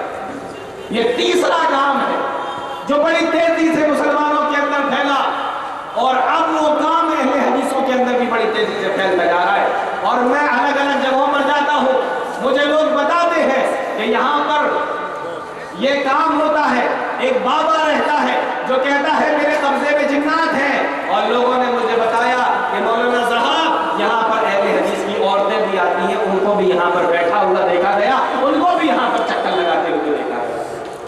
میں آپ کے علاقے کے بارے میں نہیں جانتا ہوں کہ یہاں پر کون لوگ جاتے ہیں یا نہیں جاتے, لیکن ہاں آپ اپنے علاقے کے بارے میں اچھے طریقے سے جانتے ہوں گے. اچھا ایک بات اور بتا رہا ہوں, یہ بھی بڑے کام کی بات ہے. جو یہ سمجھتے ہیں کہ یہ بابا کے قبضے میں جنات ہیں, یہ بابا اور جناتوں سے پوچھ کر بتا دیتا ہے ایسے لوگوں کے بارے میں. کیا جناتوں کو غیب کا علم ہوتا ہے؟ کیا جنات بتا سکتے ہیں کہ کیا ہو گیا, کیا ہونے والا ہے, کس نے کیا, چوری کس نے کی, تمہارے یہاں سامان کون ڈالے گیا, وغیرہ وغیرہ. تو کیا بابا کے قبضے میں جنات ہوتے ہیں؟ کیا ان جناتوں کو ان چیزوں کی کا علم ہوتا ہے, جانکاری ہوتی ہے, غیب کے بارے میں جنات جانتے ہیں؟ میں آپ کو دلیل دیتا ہوں. دلیل ایسی دوں گا کہ اگر آپ نے غور سے سن لیا تو انشاءاللہ مجھے یقین ہے زندگی بھر اس دلیل کو بھولو گے نہیں. کبھی عقیدہ نہیں رکھو گے کہ اللہ نے غیب کا علم جناتوں کو بھی دیا, کبھی اس بات کو نہیں مانتے. دلیل کیا ہے؟ حضرت سلیمان علیہ السلام کا نام سنا ہے؟ سلیمان علیہ السلام کو کون نہیں جانتا؟ ان کے قبضے میں ہوا بھی تھی, ان کے قبضے میں جنات بھی تھے, ان کے قبضے میں چرند و پرند بھی تھے. بیت المقدس بنوا رہے ہیں, مسجد اقصی کی تعمیر ہو رہی ہے, اور جناتوں کے ذریعے سے مسجد اقصی بنائی گئی. بیت المقدس جناتوں نے بنائی. بڑے بڑے پتھر اٹھا کر لایا کرتے تھے پہاڑ میں سے, اور بیت المقدس کو بنا رہے تھے. سلیمان علیہ السلام کے پاس ایک لاٹھی تھی, اس لاٹھی کو انہوں نے کمر سے ایسے لگایا اور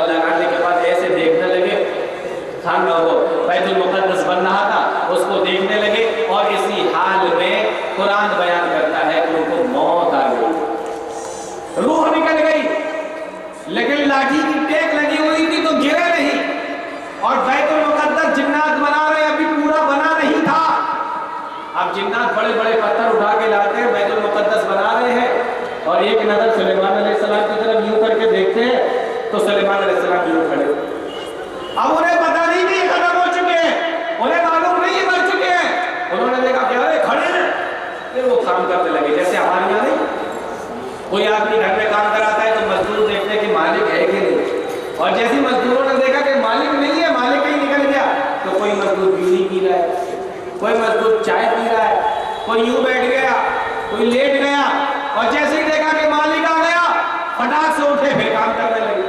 تو جناتوں نے دیکھا کہ یہ تو کھڑے ہیں، ہٹ ہی نہیں رہے یہاں سے، وہ کام کرتے رہے کرتے رہے کرتے رہے۔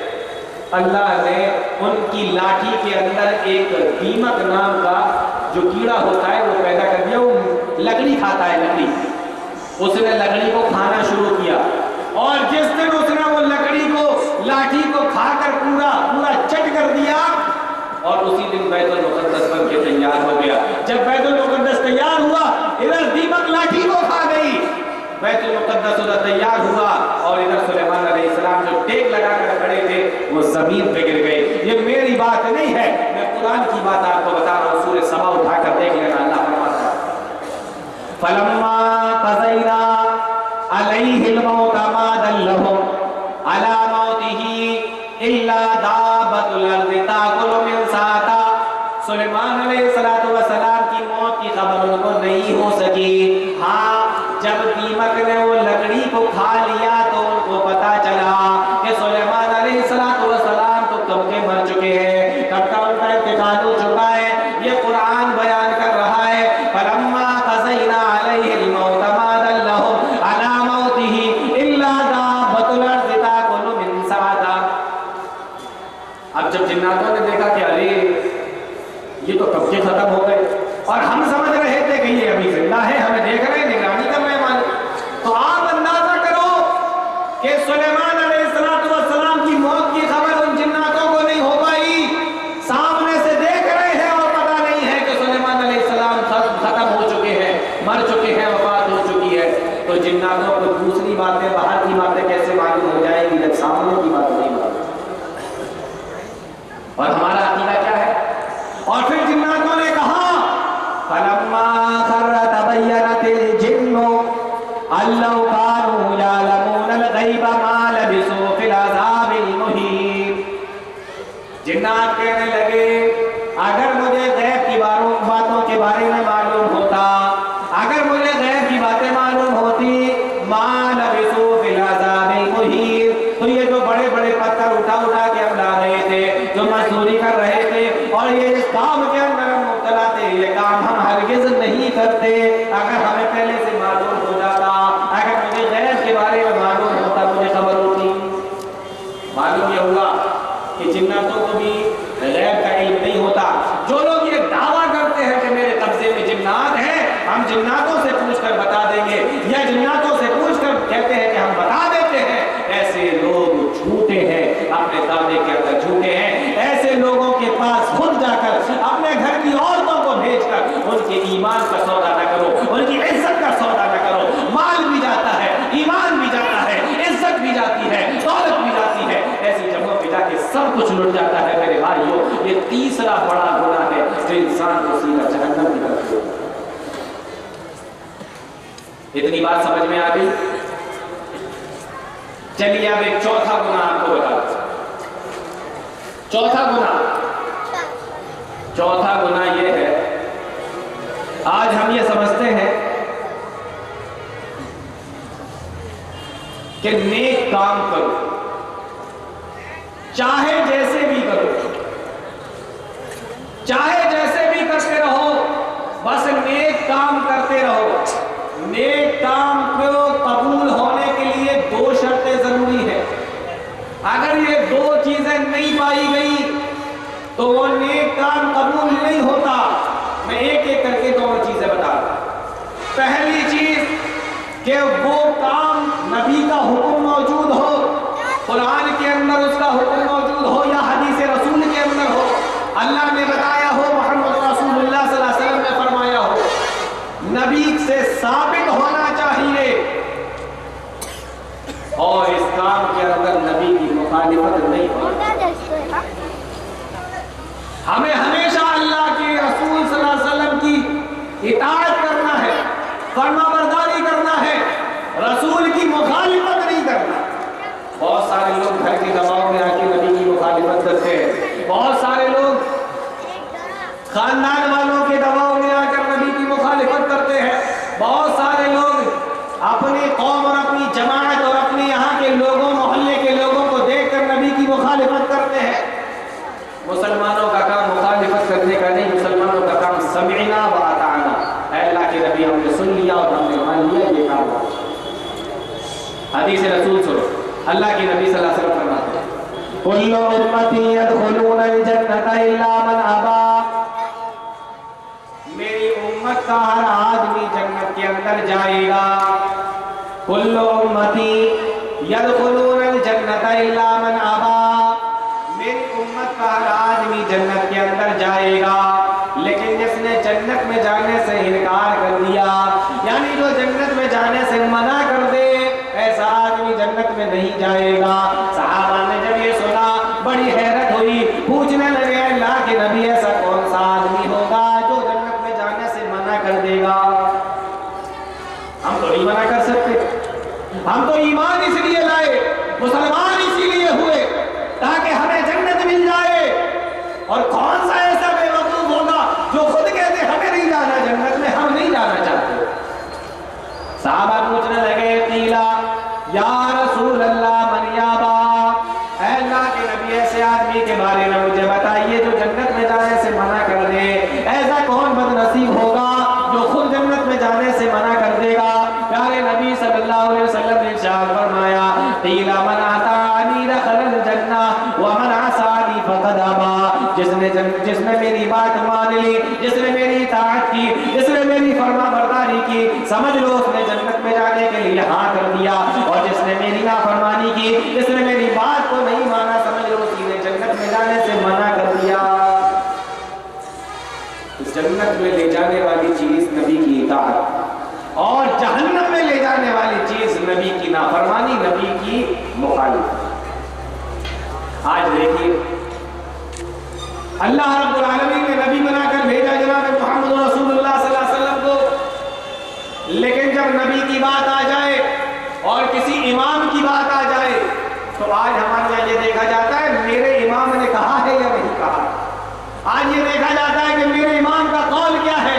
آنے جب نبی کا فرمان آ گیا، نبی کا قول آ گیا، پھر دنیا کا کوئی کتنا ہی بڑا کیوں نہ ہو اس کی بات کو نہیں مانا جائے. آج ہم کیا کرتے ہیں؟ نبی کا قول ہو چھوڑ دیں گے، امام کا قول ہو نہیں چھوڑ سکتے.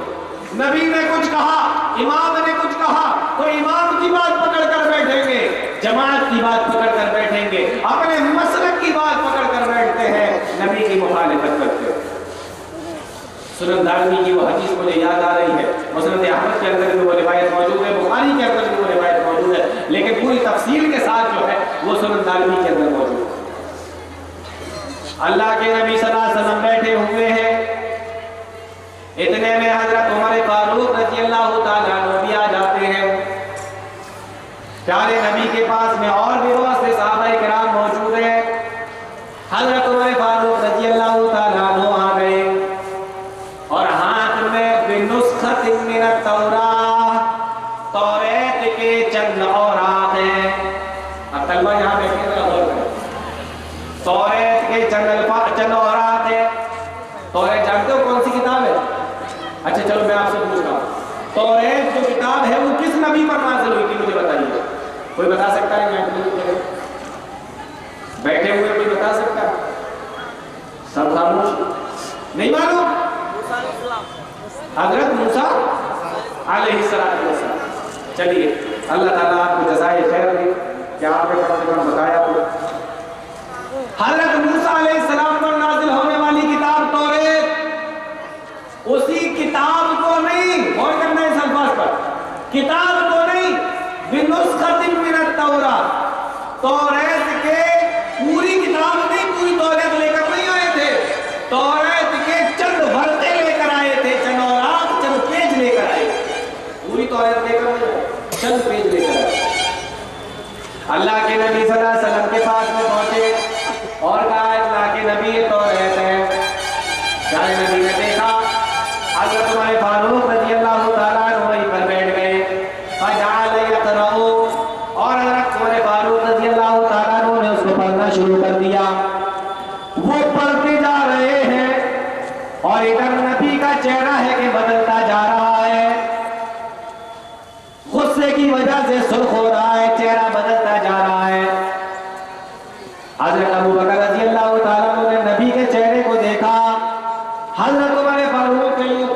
ماری اور فرمایا یا عمر سکلت کا سواکل، اے عمر تیری بربادی ہو، کیا کر رہا ہے تو؟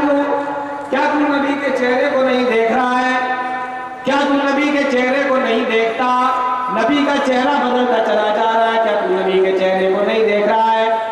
جب حضرت عمر نے نبی کے چہرے کو دیکھا ڈر گئے اور کہنے لگے رضیت باللہ ربا وبالاسلام دینا وبمحمد نبیا، میں اللہ کو رب مان کے راضی ہو گیا، میں آپ کو رسول مان کے راضی ہو گیا، اور میں دین مان کر اسلام کو دین مان کر راضی ہو گیا، میں آپ کو رسول مان کر راضی ہو گیا۔ جب انہوں نے یہ کہا اللہ کے نبی صلی اللہ علیہ وسلم نے ارشاد فرمایا اے عمر یہ تو توریت ہے، یہ توریت کے چند اورات ہیں، یہ تو توریت کا نسخہ ہے، اے عمر اگر خود حضرت موسیٰ علیہ السلام بھی زندہ ہوتے اور تم مجھے چھوڑ کر ان کی بات کو مان لیتے فاتبعتمونی، اگر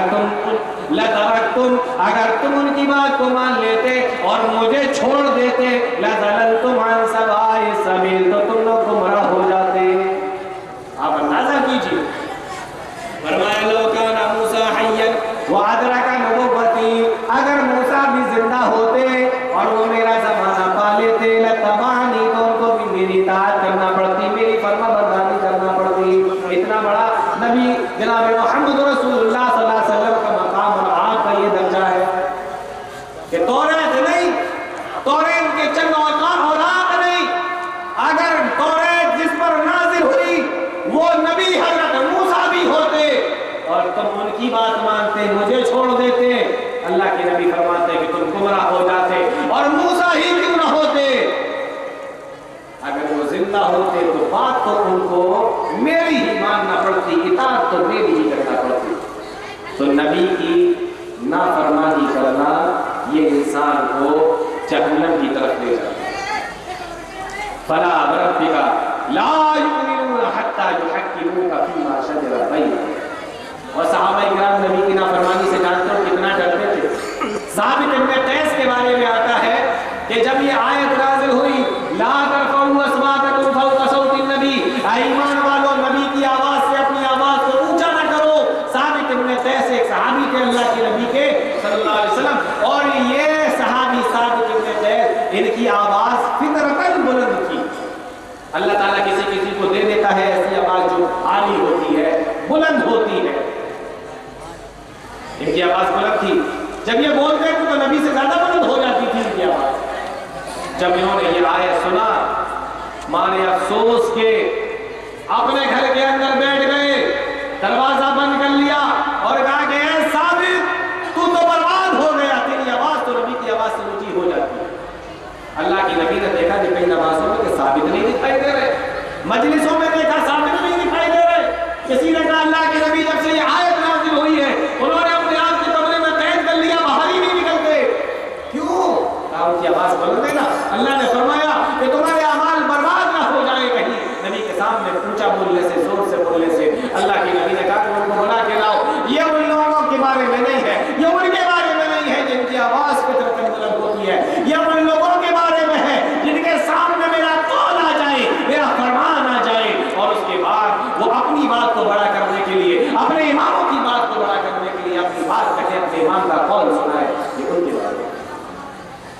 نبی کا ادب یہ ہے کہ جب نبی بولے تو خاموش رہو، نبی کا ادب یہ ہے کہ جب نبی بولے تمہاری آواز ان کی آواز سے کم ہونا چاہیے، اور نبی کا ادب یہ بھی ہے کہ جب نبی کا فرمان آ جائے تو تمہارا قول ان کے سامنے نیچا ہونا چاہیے، جب نبی کا قول آ جائے، نبی کی بات آ جائے تو پھر تمہاری بات نہیں چلے گی، جیسے نبی کے سامنے تمہاری آواز نہیں نکل سکتی ویسے نبی کے قول کے سامنے تمہاری بات نہیں چل سکتی۔ تو رسول کی مخالفت یہ بھی انسان کو جہنم کی طرف لے جاتی ہے۔ تو میں نے ابھی آپ کو کتنی باتیں بتا دی؟ 4 باتیں بتا دی۔ چلیے اب ایک بات اور لے لیتے ہیں، میرا وقت ختم ہو رہا ہے۔ مختصر سے وقت میں ایک آخری بات اور بتا دیتا ہوں۔ مجھے معلوم ہوا ہے کہ یہاں بہت سی تعداد میں عورتیں بھی آئی، تو 5ویں بات عورتوں کے تعلق سے۔ کیسی عورتوں کے تعلق ایسی عورتوں کے تعلق سے جن کے بارے میں اللہ کے نبی صلی اللہ علیہ وسلم نے فرمایا کہ ایسی عورتیں جنت میں جانا تو بہت دور کی بات ہے، ایسی عورتیں جنت کی خوشبو بھی نہیں پا سکتی، جنت کی خوشبو بھی نہیں پا سکتی۔ اور حدیث رسول ہے، اللہ کی نبی صلی اللہ علیہ وسلم نے فرمایا کہ جنت کی خوشبو اتنی اور اتنی دوری سے آتی ہے، اور ایک روایت کے اندر موجود ہے کہ 500 سال کی دوری پر بھی ہو گیا اگر جنت سے تو اس کی خوشبو آئے گی۔ اور عورتیں، آخر وہ کون سی عورتیں ہیں جن کے بارے میں اللہ کے نبی صلی اللہ علیہ وسلم نے فرمایا ایسی عورتیں جنت کی خوشبو بھی نہیں پا سکتی۔ عورتیں غور سے سنیں، حدیث رسول ہے، صحیح مسلم کی روایت ہے، اللہ کے نبی صلی اللہ علیہ وسلم نے ارشاد فرمایا نساء کاسیات عاریات مائلات ممیلات، وہ ایسی عورتیں ہوں گی جو کپڑا پہننے کے باوجود بھی ننگی ہوں گی، کپڑا اتنا ٹائٹ پہنے ہوں گی کہ بدن دکھائی دے رہا ہوگا، یا کپڑا اتنا باریک پہنے ہوں گی کہ بدن دکھائی دے رہا ہوگا، بدن کی ساخت اس کی بناوٹ دکھائی دے رہی ہوگی۔ ایسی عورتیں جو کپڑا ایسا پہنے جس کی وجہ سے بدن دکھائی دے، عورتوں غور سے سن لینا، یا ایسی عورتیں جو ایسا نقاب پہنے، ایسا برقع پہنے، ایسا کپڑا پہنے تو ان کپڑوں کی وجہ سے مردوں کی نگاہ ان کی طرف اٹھے اور مرد ان کو دیکھنے پر مجبور ہو جائے۔ ایسی عورتیں جو کپڑا اتنا ٹائٹ پہنے کہ بدن دکھائی دے، ایسی عورتیں جو کپڑا اتنا باریک پہنے کہ بدن دکھائی دے۔ پیارے نبی صلی اللہ علیہ وسلم نے فرمایا کہ یہ وہ عورتیں ہوں گی نساء کاسیات عاریات مائلات ممیلات، یہ لوگوں کو اپنی طرف اٹریکٹ کرنے والی ہوں گی، ان کی نگاہ کو، ان کے ذہن کو، ان کے دل کو اپنی طرف کھینچنے والی ہوں گی۔ فرمایا اللہ کے نبی صلی اللہ علیہ وسلم نے لا يدخلن الجنت، ایسی عورتیں جنت کے اندر نہیں جائیں گی۔ سن لو میری ماؤں بہنوں، اگر آپ کا لباس ایسا ہے کہ جس سے جو پردہ اسلام نے تمہیں بتایا وہ پردہ نہیں ہو پا رہا ہے، اگر تمہارا لباس ایسا ہے کہ اس لباس کی وجہ سے کپڑا پہننے کے باوجود بھی تم ننگی نظر آتی ہو، چاہے وہ ٹائٹ ہو یا وہ ہلکا ہو، باریک ہو، کسی بھی طریقے کا ہو، اللہ کی نبی فرماتے ہیں لا يدخلن الجنت، ایسی عورت جنت میں نہیں جائے گی۔ جب پیارے نبی صلی اللہ علیہ وسلم نے فرما دیا کہ جنت میں نہیں جائے گی تو ایک ہی ٹھکانہ بچتا ہے اور وہ جہنم ہے۔ اسی لیے اللہ کے نبی صلی اللہ علیہ وسلم نے ارشاد فرمایا تھا کہ میں نے عورتوں کو جہنم کے اندر ڈالا۔ آج بڑی فیشن آ گئی ہے، ابھی اللہ تعالیٰ کسی کو دے دے گا تو فیشن کے نام پر ننگے ہو جاتے ہیں، کوئی غریبی کے نام پر ننگے ہے ہی نہیں پہننے کو، کوئی فیشن کے نام پر ننگے ہیں، اور کوئی تو ایسے ہیں کہ جو اپنے آپ کو ماڈرن مسلم، اسٹینڈرڈ مسلم بولتے ہیں اور کہتے ہیں کہ ہم تو کچھ بھی پہن لیتے ہیں۔ ایسے مرد جو اپنے گھر کا ماحول ایسا بنائے، ایسی عورتیں جو اپنے گھر کے اندر بے پردہ رہیں۔ سن لو پیارے نبی صلی اللہ علیہ وسلم نے فرمایا لا يدخل الجنت ثلاث، تین قسم کے لوگ ایسے ہوں گے جو جنت میں نہیں جائیں گے، اور ان تین لوگوں میں اللہ کے نبی صلی اللہ علیہ وسلم نے ایسی عورت کے بارے میں بھی فرمایا تھا المرأۃ المترجلہ، جو مردوں کی طرح بننے کی کوشش کرے۔ آج بہت ساری عورتوں کو دیکھا گیا کہ وہ کپڑوں میں جینس بھی پہننے لگی ہے، ٹی شرٹیں بھی پہننے لگی ہے، شرٹیں بھی پہننے لگی ہے، اور بہت ساری ایسی چیزیں پہننے لگی ہے جو مرد پہنتے تھے لیکن ابھی عورتیں پہن نہیں ہیں۔ پیارے نبی صلی اللہ علیہ وسلم نے فرمایا المرأۃ المترجلہ، ایسی عورت بھی کبھی جنت میں نہیں جائے گی جو مردوں کی طرح لباس پہنتی ہو، مردوں کی طرح کپڑے پہنتی ہو۔ اس میں وہ عورت بھی شامل ہے جو اپنے بالوں کو مردوں کی طرح کٹوا لے، جو اپنے بالوں کو مردوں کی طرح ہیئر اسٹائل کروا لے، ایسی عورت بھی اس کے اندر شامل ہے۔ تو عورتیں غور سے سن لیں، پیارے نبی صلی اللہ علیہ وسلم نے فرمایا ایسی عورتیں بھی جنت کے اندر نہیں جائیں گی۔ اب آخری بات بتا رہا ہوں، باتیں تو بہت سے عورتوں کے بارے میں بھی کر سکتے ہیں، پورے 2 گھنٹے 1.5 گھنٹے کی تقریر بھی اس پہ کی جا سکتی ہے، لیکن چونکہ میرا وقت ختم ہو گیا، آخری بات بتا رہا ہوں میری ماؤں بہنوں، یہ بات یہاں سے لے کر جانا، یہ بات یہاں سے لے کر جانا۔ ابو داؤد کی روایت ہے، اٹھا کر دیکھ لینا اللہ اکبر، کیسی نبی کی صحابیات اور کیسی صحابیات ہوا کرتی تھی، کیسی اس زمانے کے اندر عورتیں ہوا کرتی تھی۔ ابو داؤد کی روایت ہے، اللہ کے نبی صلی اللہ علیہ وسلم نے ارشاد فرمایا، صحیح حدیث ہے، ابو داؤد کی روایت ہے، ایک جنگ کے اندر ایک صحابیہ ہے جن کا نام ہے ام خلاد، نام یاد کر لو، ام خلاد نام کی ایک صحابیہ ہے۔ کسی نے ان کو بتایا کہ اماں تمہارا جوان بیٹا جنگ کے اندر مار دیا گیا ہے، غور سے سنو، تمہارا جوان بیٹا جنگ کے اندر مار دیا گیا۔ اگر کسی کو اپنے جوان بیٹے کی موت کی خبر ملے بولو اس کا کیا حال ہوگا؟ عورت تو عورت، مرد بھی ہوگا تو بدحال ہو جائے گا۔ کہاں پر اس کے کپڑے، کہاں پر اس کا جسم، کہاں اس کا ذہن، کچھ بھی کام نہیں کرتا۔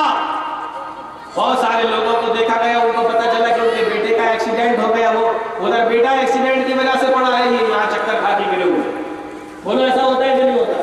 یہ یہاں چکر کھا کے گرے، مردوں کا یہ حال ہے۔ اور ایک اور جس سے یہ کہا جائے کہ تیرے جوان بیٹے کو مار دیا گیا، اللہ اکبر، قربان جائیے کیسی عورتیں ہوتی کہ میری ماں بہنوں سنو، حدیث کے الفاظ آئیں، میدان میں آئیں، اپنے شہید بیٹے کی لاش کو دیکھنے کے لیے آئیں، لیکن پورے پردے کے ساتھ، پورے پردے کے ساتھ آئیں۔ حدیث کے الفاظ ہے، جب کسی نے ان کو پورے پردے کے ساتھ میں دیکھا، پوچھا ماں جیتی تسالینا وانت منتقبۃ، اماں تیرا جوان بیٹا مرا، ایسے حال میں نہ ماں کو نہ باپ کو اپنا ہوش نہیں رہتا، اور تو اپنے بیٹے کو دیکھنے کے لیے آئی ہے، پورے پردے کے ساتھ میں آئی ہے۔ اللہ اکبر، قربان جائیے کیا جواب دیا، اس جواب کو یہاں سے لے کر جانا میرے بھائیوں اور میری بہنوں، غور سے سنو۔ انہوں نے جواب دیا، ان ارز ابنی لن ارز حیائی، میرا بیٹا مرا ہے، میری حیا نہیں مری ہے، میرا بیٹا مرا ہے، میرا پردہ نہیں مرا ہے، میرا بیٹا مرا ہے، میری شرم و حیا نہیں مری ہے، میرا بیٹا گیا ہے، میری شرم و حیا نہیں گئی ہے۔ پورے پردے کے ساتھ میں آتی ہے اور آ کر کہتی ہے کہ میرا بیٹا مرا ہے، میری حیا، بولو میری حیا، میری حیا نہیں مری ہے، جو ان کے الفاظ تھے۔ اس طریقے سے میں نے 5 باتیں ابھی آپ لوگوں کو بتائی ہیں جہنم میں لے جانے والی، اور بھی بہت ساری باتیں ہیں، بہت ساری باتیں بتائی جا سکتی تھی، میرا وقت ختم ہو گیا۔ اللہ تعالیٰ ہم تمام لوگوں کو نیک عمل کی توفیق عطا فرمائے، قرآن و حدیث کو سمجھنے کی، اس پر چلنے کی توفیق عطا فرمائے، آمین تقبل یا رب العالمین، وآخر دعوانا الحمد